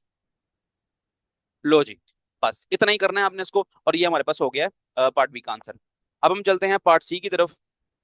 पार्ट सी हमसे क्या कह रहा है, 3.40 मीटर। अब याद करो, एक रूल हमने पढ़ा था कि हमारे पास अगर जीरो एंड पर भी आ रहा है तो उसको भी हम एज अ सिग्निफिकेंट कंसीडर करेंगे। जब उसको हम कंसीडर करेंगे तो इसमें आप बता देंगे कितने हो जाएंगे, 3 4 और 0, 3 डिजिट्स हो गए हैं। तो हम लिख देंगे यहाँ पर 3 सिग्निफिकेंट डिजिट्स। बस हो गया काम खत्म। अब हम चलते हैं पार्ट डी की तरफ, और पार्ट डी हमसे कहता है 3.420 × 10⁻⁴मीटर। अब याद करो, एक चौथा रूल वहां पर था कि अगर आपके पास किसी भी इस फॉर्म में आए कि हमारे पास कोई प्रीफिक्स अवेलेबल हो, यानी कि 10 की पावर कोई हमारे पास हो, तो उसको हम फिलहाल तौर पे इग्नोर करते हैं। इट मींस कि हम उसको as a significant digit consider ही नहीं करेंगे। जब कंसीडर नहीं करेंगे तो बाकियों को करेंगे ना, तो बाकी कितने हैं, 3 4 2 0। तो हम यहाँ पर लगा लेंगे, हमारे पास यहाँ पर है 4 सिग्निफिकेंट डिजिट्स। बस 4 रूल्स याद करो, वो चारों के चारों रूल्स जो है ना इस क्वेश्चन में अप्लाई हो रहे हैं। अगर आपने वो लेक्चर मेरा लिया हुआ है तो यकीन करो, ये आपको करना कोई मसले की बात नहीं है, आप आराम से आंसर लिख दोगे। लेकिन एक बात मैं रिवाइज करा दूंगा आपको, कि अगर हमारे पास नॉन जीरो डिजिट से पहले 0 0 आ रहे हैं तो वो कंसीडर नहीं करेंगे, जैसे कि पार्ट नंबर ए था। अगर हमारे पास जीरो बीच में आ रहा है तो कंसीडर कर लेंगे उसको as a significant. Zero end पर आ रहा है फिर भी कंसीडर करेंगे। और यहाँ पर अगर हमारे पास इस फॉर्म में 10 की पावर की फॉर्म में कोई वैल्यू है तो उसको इग्नोर करेंगे। बाकी जितने भी नंबर्स है ना, उनको पुराने रूल्स के अकॉर्डिंग ही ना डिजिट्स काउंट करेंगे उसमें, और वो लिख देंगे। तो बस यही हमारे पास था अगला क्वेश्चन। तो इसके साथ साथ हमारे पास क्वेश्चन नंबर 1.6 1.6 हो गया पूरा। ठीक है, अब हम चलते हैं अपने क्वेश्चन नंबर 1.7 की तरफ। Right in scientific notation. अच्छा, मैंने इसके अंदर ना पेज ऐड नहीं किया, मैं जरा पेज ऐड कर लूँ इसमें। अच्छा जी, आ जाओ। साइंटिफिक नोटेशन के अंदर हमने इसको लिखना है, और हमारे पास पहले की तरह यहाँ पर भी 4 पार्ट्स हैं, तो हम पार्ट नंबर ए लिखते हैं। पार्ट नंबर ए हमारे पास है 0.0035 मीटर। देखो ये बड़ा सिंपल है, अभी तक मैं क्वेश्चन नंबर 1 से ये बात बताता आ रहा हूँ आपको कि अगर आपने आप डेसिमल को ना राइट से लेफ्ट पर शिफ्ट करेंगे, या आपके पास राइट साइड है या आपके पास लेफ्ट साइड है, अगर आप राइट से लेफ्ट पर शिफ्ट करेंगे ना डेसिमल को, तो आपकी जो 10 की पावर जो है वो किस में आएगी, 10 की पावर आपकी प्लस में आएगी, यानी कि +1, या फिर 10 की पावर +2, 10 की पावर +3, कुछ ना लिखो तो प्लस होता है ना, तो इस तरह आएगी। लेकिन अगर आप लेफ्ट से राइट की तरफ शिफ्ट करेंगे तो फिर आपकी 10 की पावर चेंज हो जाएगी और नेगेटिव में आएगी। यहाँ पर कंडीशन क्या नजर आ रही है, हमें पार्ट ए के अंदर ना अपनी पावर जो है ना वो लेफ्ट से राइट पर शिफ्ट करनी पड़ रही है। जब हम लेफ्ट से राइट पर शिफ्ट करेंगे तो हमारी 10 की पावर किस में आएगी, नेगेटिव के अंदर आएगी, और जितना डिजिट हम डेसिमल को आगे या पीछे शिफ्ट करेंगे तो उतने ही हम 10 की पावर बना देंगे। अब यहाँ पर देखो मैं इसको लिखता हूँ आपके सामने, आपको खुद ही आइडिया हो जाएगा। अगर ये मैं जीरो के बाद पॉइंट है, इसको मैं आगे लेके जा रहा हूँ 3.5 करके फॉर्म में लिखना है, क्योंकि साइंटिफिक नोटेशन है ना, हमने एक डिजिट के बाद पॉइंट चाहिए होता है हमें। तो इसी तरह हम मैं इसको 3 डिजिट आगे लेके जाऊं, तो ये गया 1, 2 और ये 3। तो 10 की पावर आप फौरन बता दो कि 3 हो जाएगी, नेगेटिव में होगी पॉजिटिव में होगी। आप कहेंगे सर हम लेफ्ट से राइट पर जा रहे हैं, तो हमारी जो वैल्यू है 10 की वो नेगेटिव में आ जाएगी। तो क्यों ना मैं इसका आंसर लिख दूं 3.5 मल्टीप्लाई बाय 10 की पावर -3, और मीटर था तो मीटर लिख दिया एज इट इज। लो जी, खत्म हो गया। यहाँ पर सिर्फ एक स्टेप में आपने इसको कंक्लूड कर देना है। अब हम चलते हैं पार्ट बी की तरफ। पार्ट बी हमसे कहता है 206.4 मल्टीप्लाई 10 की पावर 2 मीटर। अब देखो हमारे पास पॉइंट यहाँ पर है, हमने यहाँ से यहाँ लाना है फिर यहाँ लाना है। कितने डिजिट्स आप इसको लेके जा रहे हो, आप लेके जा रहे हो, पहले तो फौरन सोच लो कितने डिजिट लेके जा रहे हैं। तो आप कहेंगे सर हम इसको लेके जा रहे हैं 1, 2, ठीक है, 2 डिजिट्स हम इसको लेके जा रहे हैं पीछे की तरफ। अगर हम जा रहे हैं राइट से लेफ्ट की तरफ तो हमारी 10 की पावर क्या होगी, पॉजिटिव में या नेगेटिव में, फौरन बताओ। आपकी 10 की पावर जो होगी वो हो जाएगी पॉजिटिव के अंदर, ठीक है। राइट से लेफ्ट पॉजिटिव के अंदर, लेफ्ट से राइट नेगेटिव के अंदर, ठीक है। ऊपर वाले सवाल का ये उल्टा है। तो अब आप क्या लिखोगे इसको, आप इसको लिखोगे 2, सॉरी मैं पेन चेंज कर लूं, 2.06, ठीक है, 2.064 मल्टीप्लाई बाय 10 की पावर 2, ठीक है। और 10 की पावर 2 पहले से भी अवेलेबल है हमारे पास। अब हम क्या करते हैं, हम इसको एक स्टेप और करते हैं, कंक्लूड करते हैं बात को। 2.064 मल्टीप्लाई बाय, दोनों 10 10 है, बेसिस सेम है तो पावर एडअप कर लेंगे, 2 + 2 मीटर्स हो जाएगा, ठीक है। पहली करते आ रहे हैं, कॉन्सेप्ट तो आपको पता हो गया अब तक। मल्टीप्लाई बाय 10 की पावर 4 मीटर्स। तो ये हमारे पास आ गया इसका आंसर पार्ट बी का। तो मुझे लगा कि इसके 4 पार्ट हैं लेकिन इसके 2 पार्ट ही हैं सिर्फ, तो हम इसको यहाँ पर डब्बे में बंद करते हैं ताकि कहीं ये भाग ना पाए। और यहीं पर हमारा आंसर जो है ना दोनों के कंक्लूड हो गए। तो कितना आसान और कितना सिंपल है, शॉर्ट क्वेश्चन में आपको आएगा ये इस तरह के क्वेश्चंस। लॉन्ग क्वेश्चन में तो नहीं आएंगे लेकिन शॉर्ट क्वेश्चन में आएंगे। तो आपने इसको कर लेने हैं और इसको अच्छे से आप समझ तो आई गई होगी आपको। तो अब हम चलते हैं अपने अगले क्वेश्चन की तरफ जो कि है हमारे पास 1.8। अच्छा जी बच्चों, करते हैं 1.8। 1.8 में से कहता है राइट यूजिंग करेक्ट प्रीफिक्सेस। तो हमने इसको कन्वर्ट करना है प्रॉपर प्रीफिक्सेस की फॉर्म में। तो पहला वाला हमारे पास है 5.0 मल्टीप्लाई 10 की पावर 4 सेंटीमीटर। तो हम इसको कन्वर्ट करेंगे किलोमीटर के अंदर, और किलोमीटर में कन्वर्ट करने के लिए हमें कुछ बातें पता होनी चाहिए जो कि हम प्रीफिक्सेस वाले लेक्चर के अंदर ही समझ के आ गए थे, याद करके आ गए थे। अच्छा वो बातें क्या हैं कि आपको पता होना चाहिए कि आपके पास जो है ना 1 मीटर, 1 मीटर यहाँ लिखते हैं हम, प्रॉपर तरीके से लिखते हैं, हम लिखेंगे as we know 1 metre is equal to 100 centimetre, ठीक है। या फिर मैं इसको इस तरह भी लिख सकता हूँ कि 1 मीटर इज इक्वल टू 10 की पावर 2 सेंटीमीटर, ठीक है। ये लिखने के बाद मैं आऊंगा अपने सोल्यूशन की तरफ जो कि मेरे पास क्वेश्चन गिवन था। वो ये है कि 5.0 मल्टीप्लाई बाय 10 की पावर 4।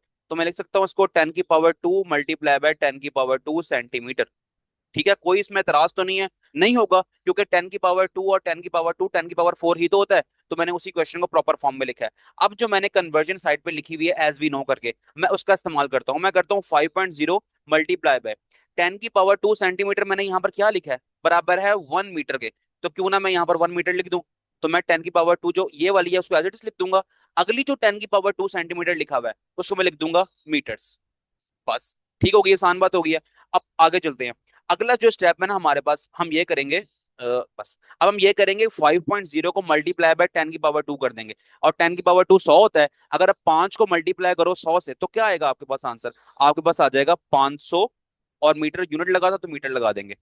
500 मीटर आपके पास आंसर आ गया। अच्छा, अब हमने इसको प्रॉपर प्रीफिक्स में कन्वर्ट करना है, यानी कि किलोमीटर में कन्वर्ट करना है। तो फिर हम क्या करेंगे, हम इसको लिख देंगे 0.5 किलोमीटर। और साइड पर लिखेंगे 3 डॉट बना के कि 1 kilometre is equal to 1000 metre. या फिर हम ये लिखेंगे कि 0.5 kilometre is equal to 500 metres. ठीक है। अगर 1 किलोमीटर 1000 मीटर के बराबर है तो आधा किलोमीटर 500 मीटर के बराबर नहीं हुआ? बिल्कुल हुआ। तो यहीं पर ही हमारा आंसर 0.5 किलोमीटर लिख के और हमने इस सवाल को कर देना खत्म। जिस तरह मैंने कराया है एज इट इज इस तरह पेपर में उतारना है आपने। कोई भी ना जल्दबाजी नहीं करनी है और बिल्कुल स्टेप स्टोप कोई मिस नहीं करने। जिस तरह मैं बता रहा हूँ उस तरह सॉल्व करोगे तो नंबर मिलेंगे। ठीक है। चलो भाई, अब हो गया हमारे पास पार्ट ए। अब हम चलते हैं इसके पार्ट बी की तरफ। और पार्ट बी हमसे कहता है कि 580 मल्टीप्लाई बाय 10 की पावर 2 ग्राम्स, इसको अब हम कन्वर्ट करेंगे किस में? आप खुद ही सोच लो कि हमने करेक्ट प्रीफिक्स का इस्तेमाल करना है, तो हम इसको किलोग्राम में कन्वर्ट कर लेंगे। ठीक है। अब क्या करना है? अब इसका आसान तरीका तो जस्ट यही है कि आप ना जस्ट यहाँ पर लिखो 580 को मल्टीप्लाई करो अब 10 की पावर 2 के साथ। ठीक है। तो यानी कि 10 की पावर 2 क्या होता है? 100 होता है। तो हम इसको लिखेंगे 580 और एक दो जीरो और लगा देना। ठीक है। 58 और फिर 000 और हमारे पास ये आ गया ग्राम्स की फॉर्म में। फिर यहां पर हम लिखेंगे कि 580 मल्टीप्लाई बाय 10 की पावर 3 ग्राम। ठीक है, कोई मसला तो नहीं है यहाँ पर। ये 3 जीरो थे यानी कि 1000 था, 1000 को मैंने 10 की पावर 3 लिख दिया। अब 10 की पावर 3 क्या होता है अपने साइड पर बताना है कि 10 की पावर 3 होता है किलो के बराबर। तो हम लिख देंगे इसको 580 किलोग्राम। लो जी, बस 580 किलोग्राम। नहीं, यस, सॉरी सॉरी, एक छोटी सी गलती होगी है, छोटी सी गलती होगी यहाँ पर। आपने बताना है 58 मल्टीप्लाई बाय 10 की पावर 3। ठीक है, 58 और ये 3 जीरो थे ना तो मैंने 10 की पावर 3 में कन्वर्ट कर दिया इसको। तो आपने लिखना है 58 किलोग्राम। ये हमारे पास इसका आंसर आ गया। और यहीं पर हमने इसको कर देना है खत्म। बस ये इतना आसान सा पार्ट भी था। साइड इन्फॉर्मेशन मैंने आपको दी है वो आपने जरूर लिखनी है। और बाकी बस फिर आपको आइडिया है ही। अब हम चलते हैं पार्ट सी की तरफ। पार्ट सी हमसे कहता है कि आपके पास है 45 मल्टीप्लाई बाय 10 की पावर -4 सेकेंड्स। तो हम इसको प्रॉपर प्रीफिक्स मेरे जेन में जो आ रहा है ना वो मिली आ रहा है। ठीक है, मिली होता है 10 की पावर -3। अब मैं क्या करूंगा, इसको 10 की पावर -4 को 10 की पावर -3 बनाऊंगा। जो मैं शुरू से करता आ रहा हूँ ये काम, अब फिर यहाँ पर हम करेंगे। और किस तरह करेंगे? आपको पता है कि अगर आप डेसिमल, हमारे पास यहाँ पर 45 के साथ ना डेसिमल कोई नहीं है, तो नहीं है तो हम समझेंगे एंड पर है। अगर हम एंड से यानी कि राइट साइड पे है, राइट से अगर हम लेफ्ट पर शिफ्ट करेंगे तो हमारी 10 की पावर क्या बन जाएगी? हम लिखेंगे 4.5 मल्टीप्लाई 10 की पावर प्लस में या माइनस में? आप कहेंगे सर हमारा आंसर प्लस में आएगा। तो ये हम लिख देंगे। ठीक है। एक डिजिट पीछे लेके आया हूं मैं डेसिमल, तो हमारी पावर प्लस में आ गई है और 1 में आ गई है। अगर मैं लेफ्ट से राइट पर जाता ना, यानी कि यहां से मैं यहां पर जाता, तो फिर मैं लिखता इसको नेगेटिव में 10 की पावर। लेकिन अब मैं उल्टा गया हूँ। अब मैं गया हूँ राइट से लेफ्ट पर और एक डिजिट का मैंने फर्क लिया है। तो मेरे पास 10 की पावर प्लस में आ गई और 1 में आ गई। तो बस यही काम मैं करूंगा। ये बातें याद हो जानी चाहिए अब तक आपको। ठीक है, कोई इतनी मुश्किल है नहीं ये। अब लिखेंगे हम यहाँ पर 4.5 मल्टीप्लाई बाय 10 की पावर 1 और 10 की पावर -4 वैसे ही हमारे पास वेरिएबल है तो हम लिख देंगे 4.5। दोनों 10 10 हो गए हैं, एक बार 10 लिखोगे और पावर सब्ट्रैक्ट हो रही है, सब्ट्रैक्ट कर दोगे। तो आप लिखोगे 4.5 मल्टीप्लाई बाय 10 की पावर -3 सेकेंड। और यहाँ साइड पे बताना कि 10 की पावर -3 होता है मिली के बराबर। ठीक है, तो मीटर ना समझना, मिली लिखा मैंने ये 4.5 मिली सेकेंड। बस जी, ये हमारे पास आंसर आ गया पार्ट सी का। अच्छे से देखो इसको। और अगर हो सके तो इसका स्क्रीनशॉट लो या साथ साथ नोट करो। ये कोई मुश्किल चीजें हैं नहीं ये। ठीक है, तो आपने इसको बस ध्यान से करना है और आंसर निकालना है प्रॉपर इसका। अब हम चलते हैं अगले क्वेश्चन की तरफ। करते हैं 1.9 न्यूमेरिकल। 1.9 जो है ना हमारे पास इस चैप्टर का सबसे इंपॉर्टेंट न्यूमेरिकल है। ठीक है, याद रखना है इसको। और दूसरी बात ये है, इसको हम सॉल्व करते हैं और एक प्रॉपर तरीके से सॉल्व करेंगे स्टेप बाय स्टेप, ताकि आपको हर चीज समझ आ जाए। सबसे पहले आपने करना है, यहाँ पर बनाना है डाटा। ठीक है, डाटा की हेडिंग बनानी है। और डाटा में हम क्या कुछ लिखते हैं जो कि हमें स्टेटमेंट के अंदर गिवन होता है। अब हम लिखेंगे यहाँ पर, हमें दिया हुआ light year, year is a unit of distance. Light year कहता है डिस्टेंस का यूनिट है जो कि एस्ट्रोनॉमी में इस्तेमाल होता है। Taking the speed of light, speed of light हमें गिवन है 3.8 मल्टीप्लाई बाय 10 की पावर 3.0 मल्टीप्लाई बाय 10⁸ होती है। Calculate the distance cover by light in 1 year. अब डाटा के अंदर हमें क्या गिवन है, स्पीड ऑफ लाइट गिवन है, तो हम यहाँ पर लिखेंगे स्पीड ऑफ लाइट जो कि v से रिप्रेजेंट करते हैं हम इसको, एक्चुअली हम स्पीड ऑफ लाइट को ना c से रिप्रेजेंट करते हैं, लेकिन ना यहाँ पर मैंने आपको एक फॉर्मूला याद कराना है, s is equal to V T, जो कि चैप्टर नंबर 2 में भी बार बार इस्तेमाल होगा। तो हम s is equal to V T formula का इस्तेमाल करेंगे, तो आपने बिल्कुल परेशान नहीं होना। s से हम डिस्टेंस को रिप्रेजेंट करते हैं, और v से हम करते हैं स्पीड को, वेलोसिटी को, और t को हम करते हैं टाइम से। तो मैं यहाँ पर ना जस्ट जिस तरह मैं लिख रहा हूँ ना, आपने भी एज इट इज लिख देना है। तो आपने लिखना है v is equal to 3.0 multiply by 10⁸ metre per second. ठीक है, ये वेलोसिटी हमें गिवन है, वो हम लिखते हैं। यहाँ पर आगे गिवन क्या है, distance cover by light in 1 year, 1 साल की बात हो रही है, तो हम यहाँ पर डाटा के अंदर ही लिखेंगे 1 year, 1 year is equal to 365 days. ठीक है, इसके बारे में किसी को एतराज तो नहीं है ना भाई, इतने ही होते हैं ना दिन, हाँ इतने ही होते हैं। लीप ईयर छोड़ दो, वो एक्सेप्शनल केस है ना, बाकी ओवरऑल ट्रेंड तो हमारा यही है ना, 365 दिन वाला। तो आगे चलते हैं हम, अब बताते हैं कि हम इन डेज को अब हमने कन्वर्ट करना है सेकंड्स के अंदर। अब वो क्यों करना है, क्योंकि हमारी वेलोसिटी जो है ना मीटर पर सेकंड में गिवन है, तो सेकंड देखो वहां पर भी आ गया, इसलिए अब आपने याद रखना है कि हमने इन दिनों को ना कन्वर्ट करना है किसके अंदर, सेकंड्स के अंदर। ओके, अब यहाँ पर आपने डाटा के अंदर ही लिखना है कि 1 day is equal to 24 hours.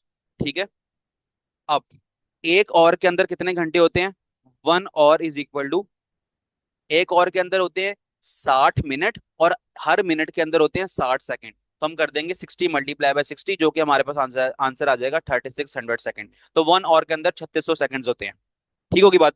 अब क्या करना है हमने, टोटल जो दिन हमारे पास कितने थे, 365, 365 को मल्टीप्लाई करो आप 24 आवर्स से। ठीक है, 24 घंटों से एक दिन के अंदर जो होते हैं, और 24 को मल्टीप्लाई करो आप 3600 से। ठीक है, ये 365 लिया हमने, ये 24 लिया, और ये 3600 लिया, इन तीनों को आपस में मल्टीप्लाई कर दिया, और जब हमने इसको मल्टीप्लाई करेंगे तो हमारे पास आंसर आ जाएगा क्या, आंसर आ जाएगा, काफी लंबा सा आंसर आ रहा है, 315360000। ये मेरे पास आंसर आ रहा है। अब इसको हमने ना, इतना लंबा आंसर है ना, तो आपने कॉन्सेप्ट पढ़ा तो है ही साइंटिफिक नोटेशन का, कि अगर आपको इतना लंबा कोई आंसर आ रहा हो तो आप इसको 10 की पावर की फॉर्म में कन्वर्ट कर लो, ताकि आपको लिखने में कोई परेशानी ना हो और याद करने में भी कोई परेशानी ना हो। तो ये सेकंड से, तो मैं एस डाल रहा हूँ इसमें, और अगर मैं इसको लिखूंगा पॉइंट की फॉर्म में, तो मैं लिख दूंगा इसको 3.1536 मल्टीप्लाई बाय 10 की पावर, क्या लगाऊंगा मैं, डेसिमल लाया हूँ अपना, यहाँ यहाँ फिर यहाँ, 1 2 3 4 5 6 7, मैं लाया हूँ अपने 7 डिजिट्स पीछे, राइट से लेफ्ट पे लाया हूँ, तो 10 की पावर तो आपको याद हो जाएगा क्या हो जाएगी, प्लस में, और 7 डिजिट्स लाया हूँ तो 7 हो जाएगी, तो यहाँ पर लगा दूंगा मैं 7, और ये आ जाएगा सेकंड्स। तो जी ये हमारे पास हो गए हैं सेकंड्स, ये डाटा के अंदर ही सब कुछ आएगा, इसको याद रखना। और अब हम चलते हैं यहाँ पर एक और हेडिंग बनाते हैं, और हेडिंग क्या बनाएंगे, टू फाइंड, कि हमने भाई बताना क्या है, फाइंड क्या करना है, वो हम बताएंगे अपनी स्टेटमेंट से। मालूम क्या करना है हमने, कैलकुलेट द डिस्टेंस, डिस्टेंस मालूम करना है। ठीक है, जब डिस्टेंस मालूम करना है तो डिस्टेंस के लिए आप ना यूनिट लगाओगे, distance is equal to S, और यहाँ पर क्वेश्चन मार्क। आपने अब तीसरी हेडिंग बनानी है कैलकुलेशंस की, कैलकुलेशंस, ये हेडिंग बनाओगे आप, और फिर आप उसको सॉल्व करोगे। आपने यहाँ पर लिखना है एज वी नो, ये अभी पता नहीं है आपको, आपको चैप्टर नंबर 2 में पता लग जाएगा अच्छे से कि ये हमें क्या पता है। हमें ये पता है S is equal to V T, S distance होता है, वी जो है वेलोसिटी होती है, यानी कि स्पीड होती है, और जो है टी हमारे पास टाइम होता है। आपने डिस्टेंस फाइंड करना है, एस फाइंड करना है, तो हम लिखेंगे S is equal to V की वैल्यू, वी की वैल्यू क्या थी, this one, 3.0 multiply by 10⁸, units ना लगाना क्योंकि यूनिट्स हम एंड पे लगा लेंगे। और जो टी हमारे पास है, टी हमारे पास टाइम है, और टाइम हम लगाएंगे किसमें, सेकंड्स के अंदर लगाएंगे। तो जी वो क्या निकाला था इतना लंबा आंसर, 3.1536 मल्टीप्लाई बाय 10⁸, ये हमारे पास था टाइम।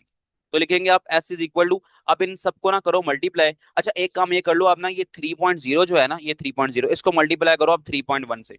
जब आप इसको इनको मल्टीप्लाई करोगे ना आपस में, तो आपके पास आंसर आ जाएगा 9.46।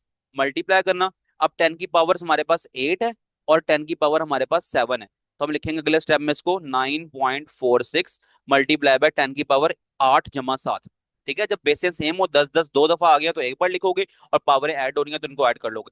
8 जमा 7 क्या होता है, 15 होता है, तो हम लिखेंगे s is equal to 9.46 multiply by 10 की पावर 15, 15, और हमारे पास डिस्टेंस का यूनिट होता है मीटर, तो हम यहाँ पर मीटर लगा देंगे। और यही हमारे पास हो गया इसका आंसर।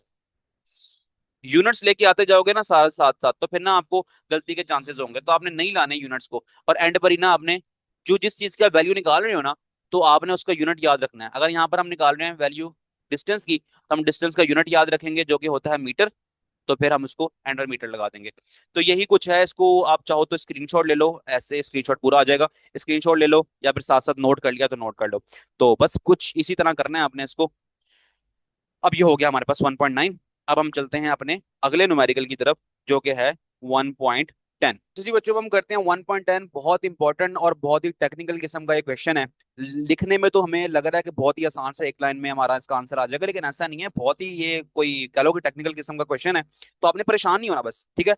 बस अब जिस तरह मैं समझा रहा हूँ आपने एज इट इज उस तरह इसको नोट करना है, उस तरह समझना है, और फिर पेपर में भी उसी तरह लिखना है। तो फिर जाके आपको ना नंबर मिलेंगे। अब पहली बात देखो, मैंने यहाँ पर क्या ऑब्जर्व किया है, क्वेश्चन देख लो। कहता है express the density of mercury given as 13.6 gram per centimetre cube in kilogram per metre cube. आपने ग्राम पर सेंटीमीटर क्यूब को किलोग्राम पर मीटर क्यूब के अंदर कन्वर्ट करना है। अच्छा, अब कन्वर्जन करने के लिए हमें कुछ बातें पता होनी चाहिए। तो हम क्या करेंगे, यहाँ पर लिखेंगे पहला पहला स्टेप हमारा ये होगा, एज वी नो। ठीक है, इस तरह एक एक स्टेप मैं करवाऊंगा, एक एक स्टेप करना है, फिर ही जाके नंबर मिलेंगे। ब्रेड कर दोगे तो नहीं मिलेंगे नंबर। अब सुनो क्या करने लगे हम, और समझना है ध्यान से। आपने लिखना है कि 1 किलोग्राम बराबर होता है 1,000 ग्राम के। ठीक है, ये याद करते आ रहे हैं हम बचपन से बातें, और क्लास 9 में जो प्रीफिक्सेस वाला और साइंटिफिक नोटेशन वाला टॉपिक था, वहां पर एक टेबल बना हुआ था, तो वहां से भी हमने याद की थी बातें। अच्छा, अगला स्टेप क्या करेंगे, हमने ग्राम को कन्वर्ट करना है किलोग्राम में। अब हमने यानी कि आंसर निकालना है। अब देखो किस तरह निकालेंगे। दो कन्वर्जन है, ग्राम की किलोग्राम में और सेंटीमीटर क्यूब की मीटर क्यूब में। तो पहली कन्वर्जन कर रहे हैं अभी हम, ठीक है। अब देखो, आपने करना है इसको 1/1000 किलोग्राम इज इक्वल टू 1 ग्राम। ये मैंने जो राइट साइड पे मेरे पास 1,000 ग्राम था ना, मैंने उस 1,000 को ना लेफ्ट साइड पे ले आया हूँ और 1 से डिवाइड कर दिया, तो वहां पर सिर्फ 1 ग्राम रह गया, और ये 1/1000 हो गया। अगला स्टेप देखो, 1/10 की पावर 3 किलोग्राम बराबर हो जाएगा 1 ग्राम के। तो ठीक है, इसमें कोई मसला तो नहीं होना चाहिए, क्योंकि 1,000 जो है ना वो बराबर होता है 10 की पावर 3 के। ठीक है, तो मैंने 1,000 को 10 की पावर 3 कर लिया। अगला स्टेप देखो क्या करना है हमने। अब यहाँ पर हमने 1/10 की पावर 3 किलोग्राम कर लिया, ये बराबर हो गया हमारे पास 1 ग्राम के। तो अब एक छोटा सा स्टेप और करते हैं, अगर हम 10 की पावर 3 को ऊपर ले आए तो हो जाएगा 10 की पावर -3 किलोग्राम। ठीक है, ये बराबर हो जाएगा 1 ग्राम के। तो हमारे पास 10 रेज़ टू पावर -3 किलोग्राम बराबर होता है 1 ग्राम के। ये हमारे पास होगी है पहली कन्वर्जन। ठीक है, यहाँ पर जो ग्राम है ना, इसकी जगह अब हम पुट करेंगे 10 की पावर -3 किलोग्राम। लेकिन अभी रुक जाओ, अभी करते हैं सब कुछ। अभी हमने कन्वर्जन करनी है सेंटीमीटर क्यूब की इंटू मीटर क्यूब। अब उसके लिए फिर हम दोबारा लिखेंगे एज वी नो। ठीक है, as we know, as we know लिखेंगे, और बताएंगे कि हमारे पास 1 मीटर जो होता है वो बराबर होता है 100 सेंटीमीटर के। ठीक है, और अगर हम इसको इस तरह लिखें, 1/100 मीटर बराबर हो गया 1 सेंटीमीटर के। ठीक होगी ये बात। और इसको अगर हम इस तरह और लिखें, 10 की पावर 2 मीटर, वहां था 1,000 था ना, तो मैंने 10 की पावर 3 कर लिया था, यहाँ पर 100 है तो 10 की पावर 2 कर लूंगा, तो ये बराबर हो जाएगा 1 सेंटीमीटर के। एक स्टेप और, अगर हम इसको ऊपर ले आए तो हो जाएगा 10 की पावर -2 मीटर, और ये बराबर हो जाएगा 1 सेंटीमीटर के। लेकिन आप क्वेश्चन में गौर करो, क्वेश्चन में हमें सिर्फ सेंटीमीटर नहीं कहा, बल्कि सेंटीमीटर की पावर -3। ठीक है, सेंटीमीटर क्यूब के अंदर हमने आंसर चाहिए। ठीक है, सेंटीमीटर क्यूब भी नहीं बल्कि सेंटीमीटर पर क्यूब में, CM-3 में। तो वो कैसे करेंगे भाई, वो देखो। अब हम यहाँ पर लिखेंगे टेकिंग क्यूब, क्यूब कहते हैं पावर 3 को, ऑन बोथ साइड जो मैथ में करते होते हैं। तो हम यहाँ लिखेंगे 10 की पावर -2 का क्यूब, और मीटर का क्यूब, और यहाँ पर 1 का क्यूब। ठीक है, और सेंटीमीटर का क्यूब, हर चीज का क्यूब ले लो। अब 10 की पावर -2 की जो क्यूब होता है ना, वो इस तरह लिखते हैं हम, 10 की पावर -6 लिखते हैं, क्योंकि उसको मल्टीप्लाई कर देते होते हैं, 3 2 6। और ये यहाँ पर हो गया हमारे पास मीटर क्यूब, और ये बराबर हो गया 1 का क्यूब 1 होता है, और ये हो गया हमारे पास सेंटीमीटर क्यूब। अब हमारे पास आ गया 1 सेंटीमीटर क्यूब का आंसर जो है वो 10 की पावर -6 मीटर क्यूब आ गया। अब आपने ये दोनों वैल्यूज, जो दोनों कन्वर्जन हमारे पास थी ना, इनको ध्यान में रखना है। अब इसको हम वैल्यूज के अंदर पुट करेंगे। ठीक है, इसको मैं हल्का सा मार्क कर देता हूँ ताकि आपको ये याद रहे। ये हमने कन्वर्जन में निकाला है, और एक हमने ये चीज निकाली है कन्वर्जन में, ये ग्राम का आंसर और सेंटीमीटर क्यूब का आंसर। अब देखो, अब हमारे पास क्वेश्चन था क्या, अब आपने यहाँ पर लिखना है नाउ। नाउ लिख दिएगा आप। और हमारे पास क्वेश्चन था 13.6, 13.6 ग्राम पर सेंटीमीटर क्यूब। ठीक है, पर सेंटीमीटर क्यूब यानी कि CM-3। अगले स्टेप में आप लिखेंगे 13.6 gram divided by centimetre cube. ठीक है, अगर आप ऊपर ही लेके आ जाओगे तो वैल्यूज में आपकी बहुत गड़बड़ हो जाएगी। तो आपने इस तरह नहीं करना, जिस तरह मैं करवा रहा हूँ आपने एज इट इज लिखना है। देखो, ऊपर था ना -3 था, नीचे ले आएंगे तो हमारे पास +3 हो जाएगा।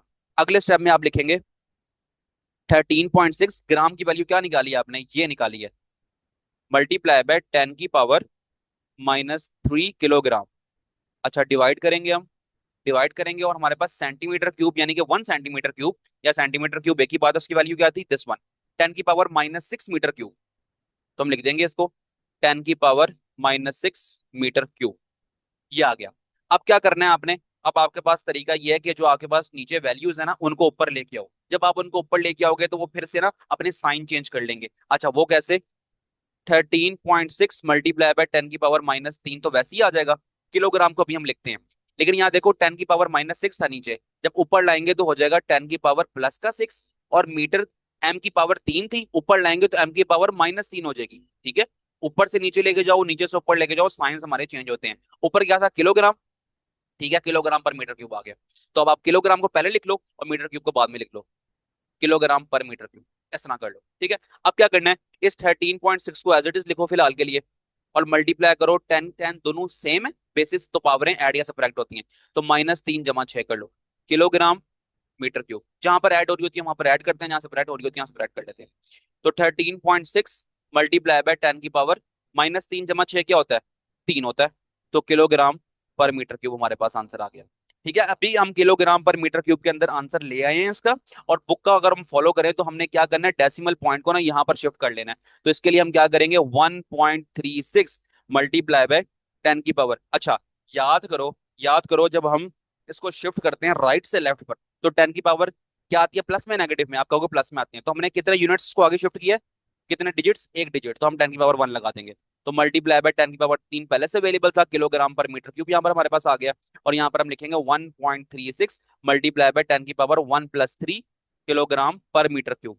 बस आखिरी स्टेप रह गया, और लिखेंगे इसको 1.36 मल्टीप्लाई बाय 10 की power 4 kilogram per metre cube.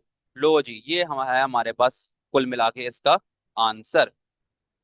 ये सारी कन्वर्जन्स करोगे तो फिर ही आपको आसान होगा ये, नहीं तो ये बहुत मुश्किल होगा और बहुत ज्यादा तंग करेगा। इसके साथ साथ ही हमारे 10 के 10 न्यूमेरिकल्स हो गए हैं खत्म। आपने अगर चाहते हो तो इसका स्क्रीनशॉट ले लो या साथ साथ नोट कर लो, कोई ऐसी बात नहीं है।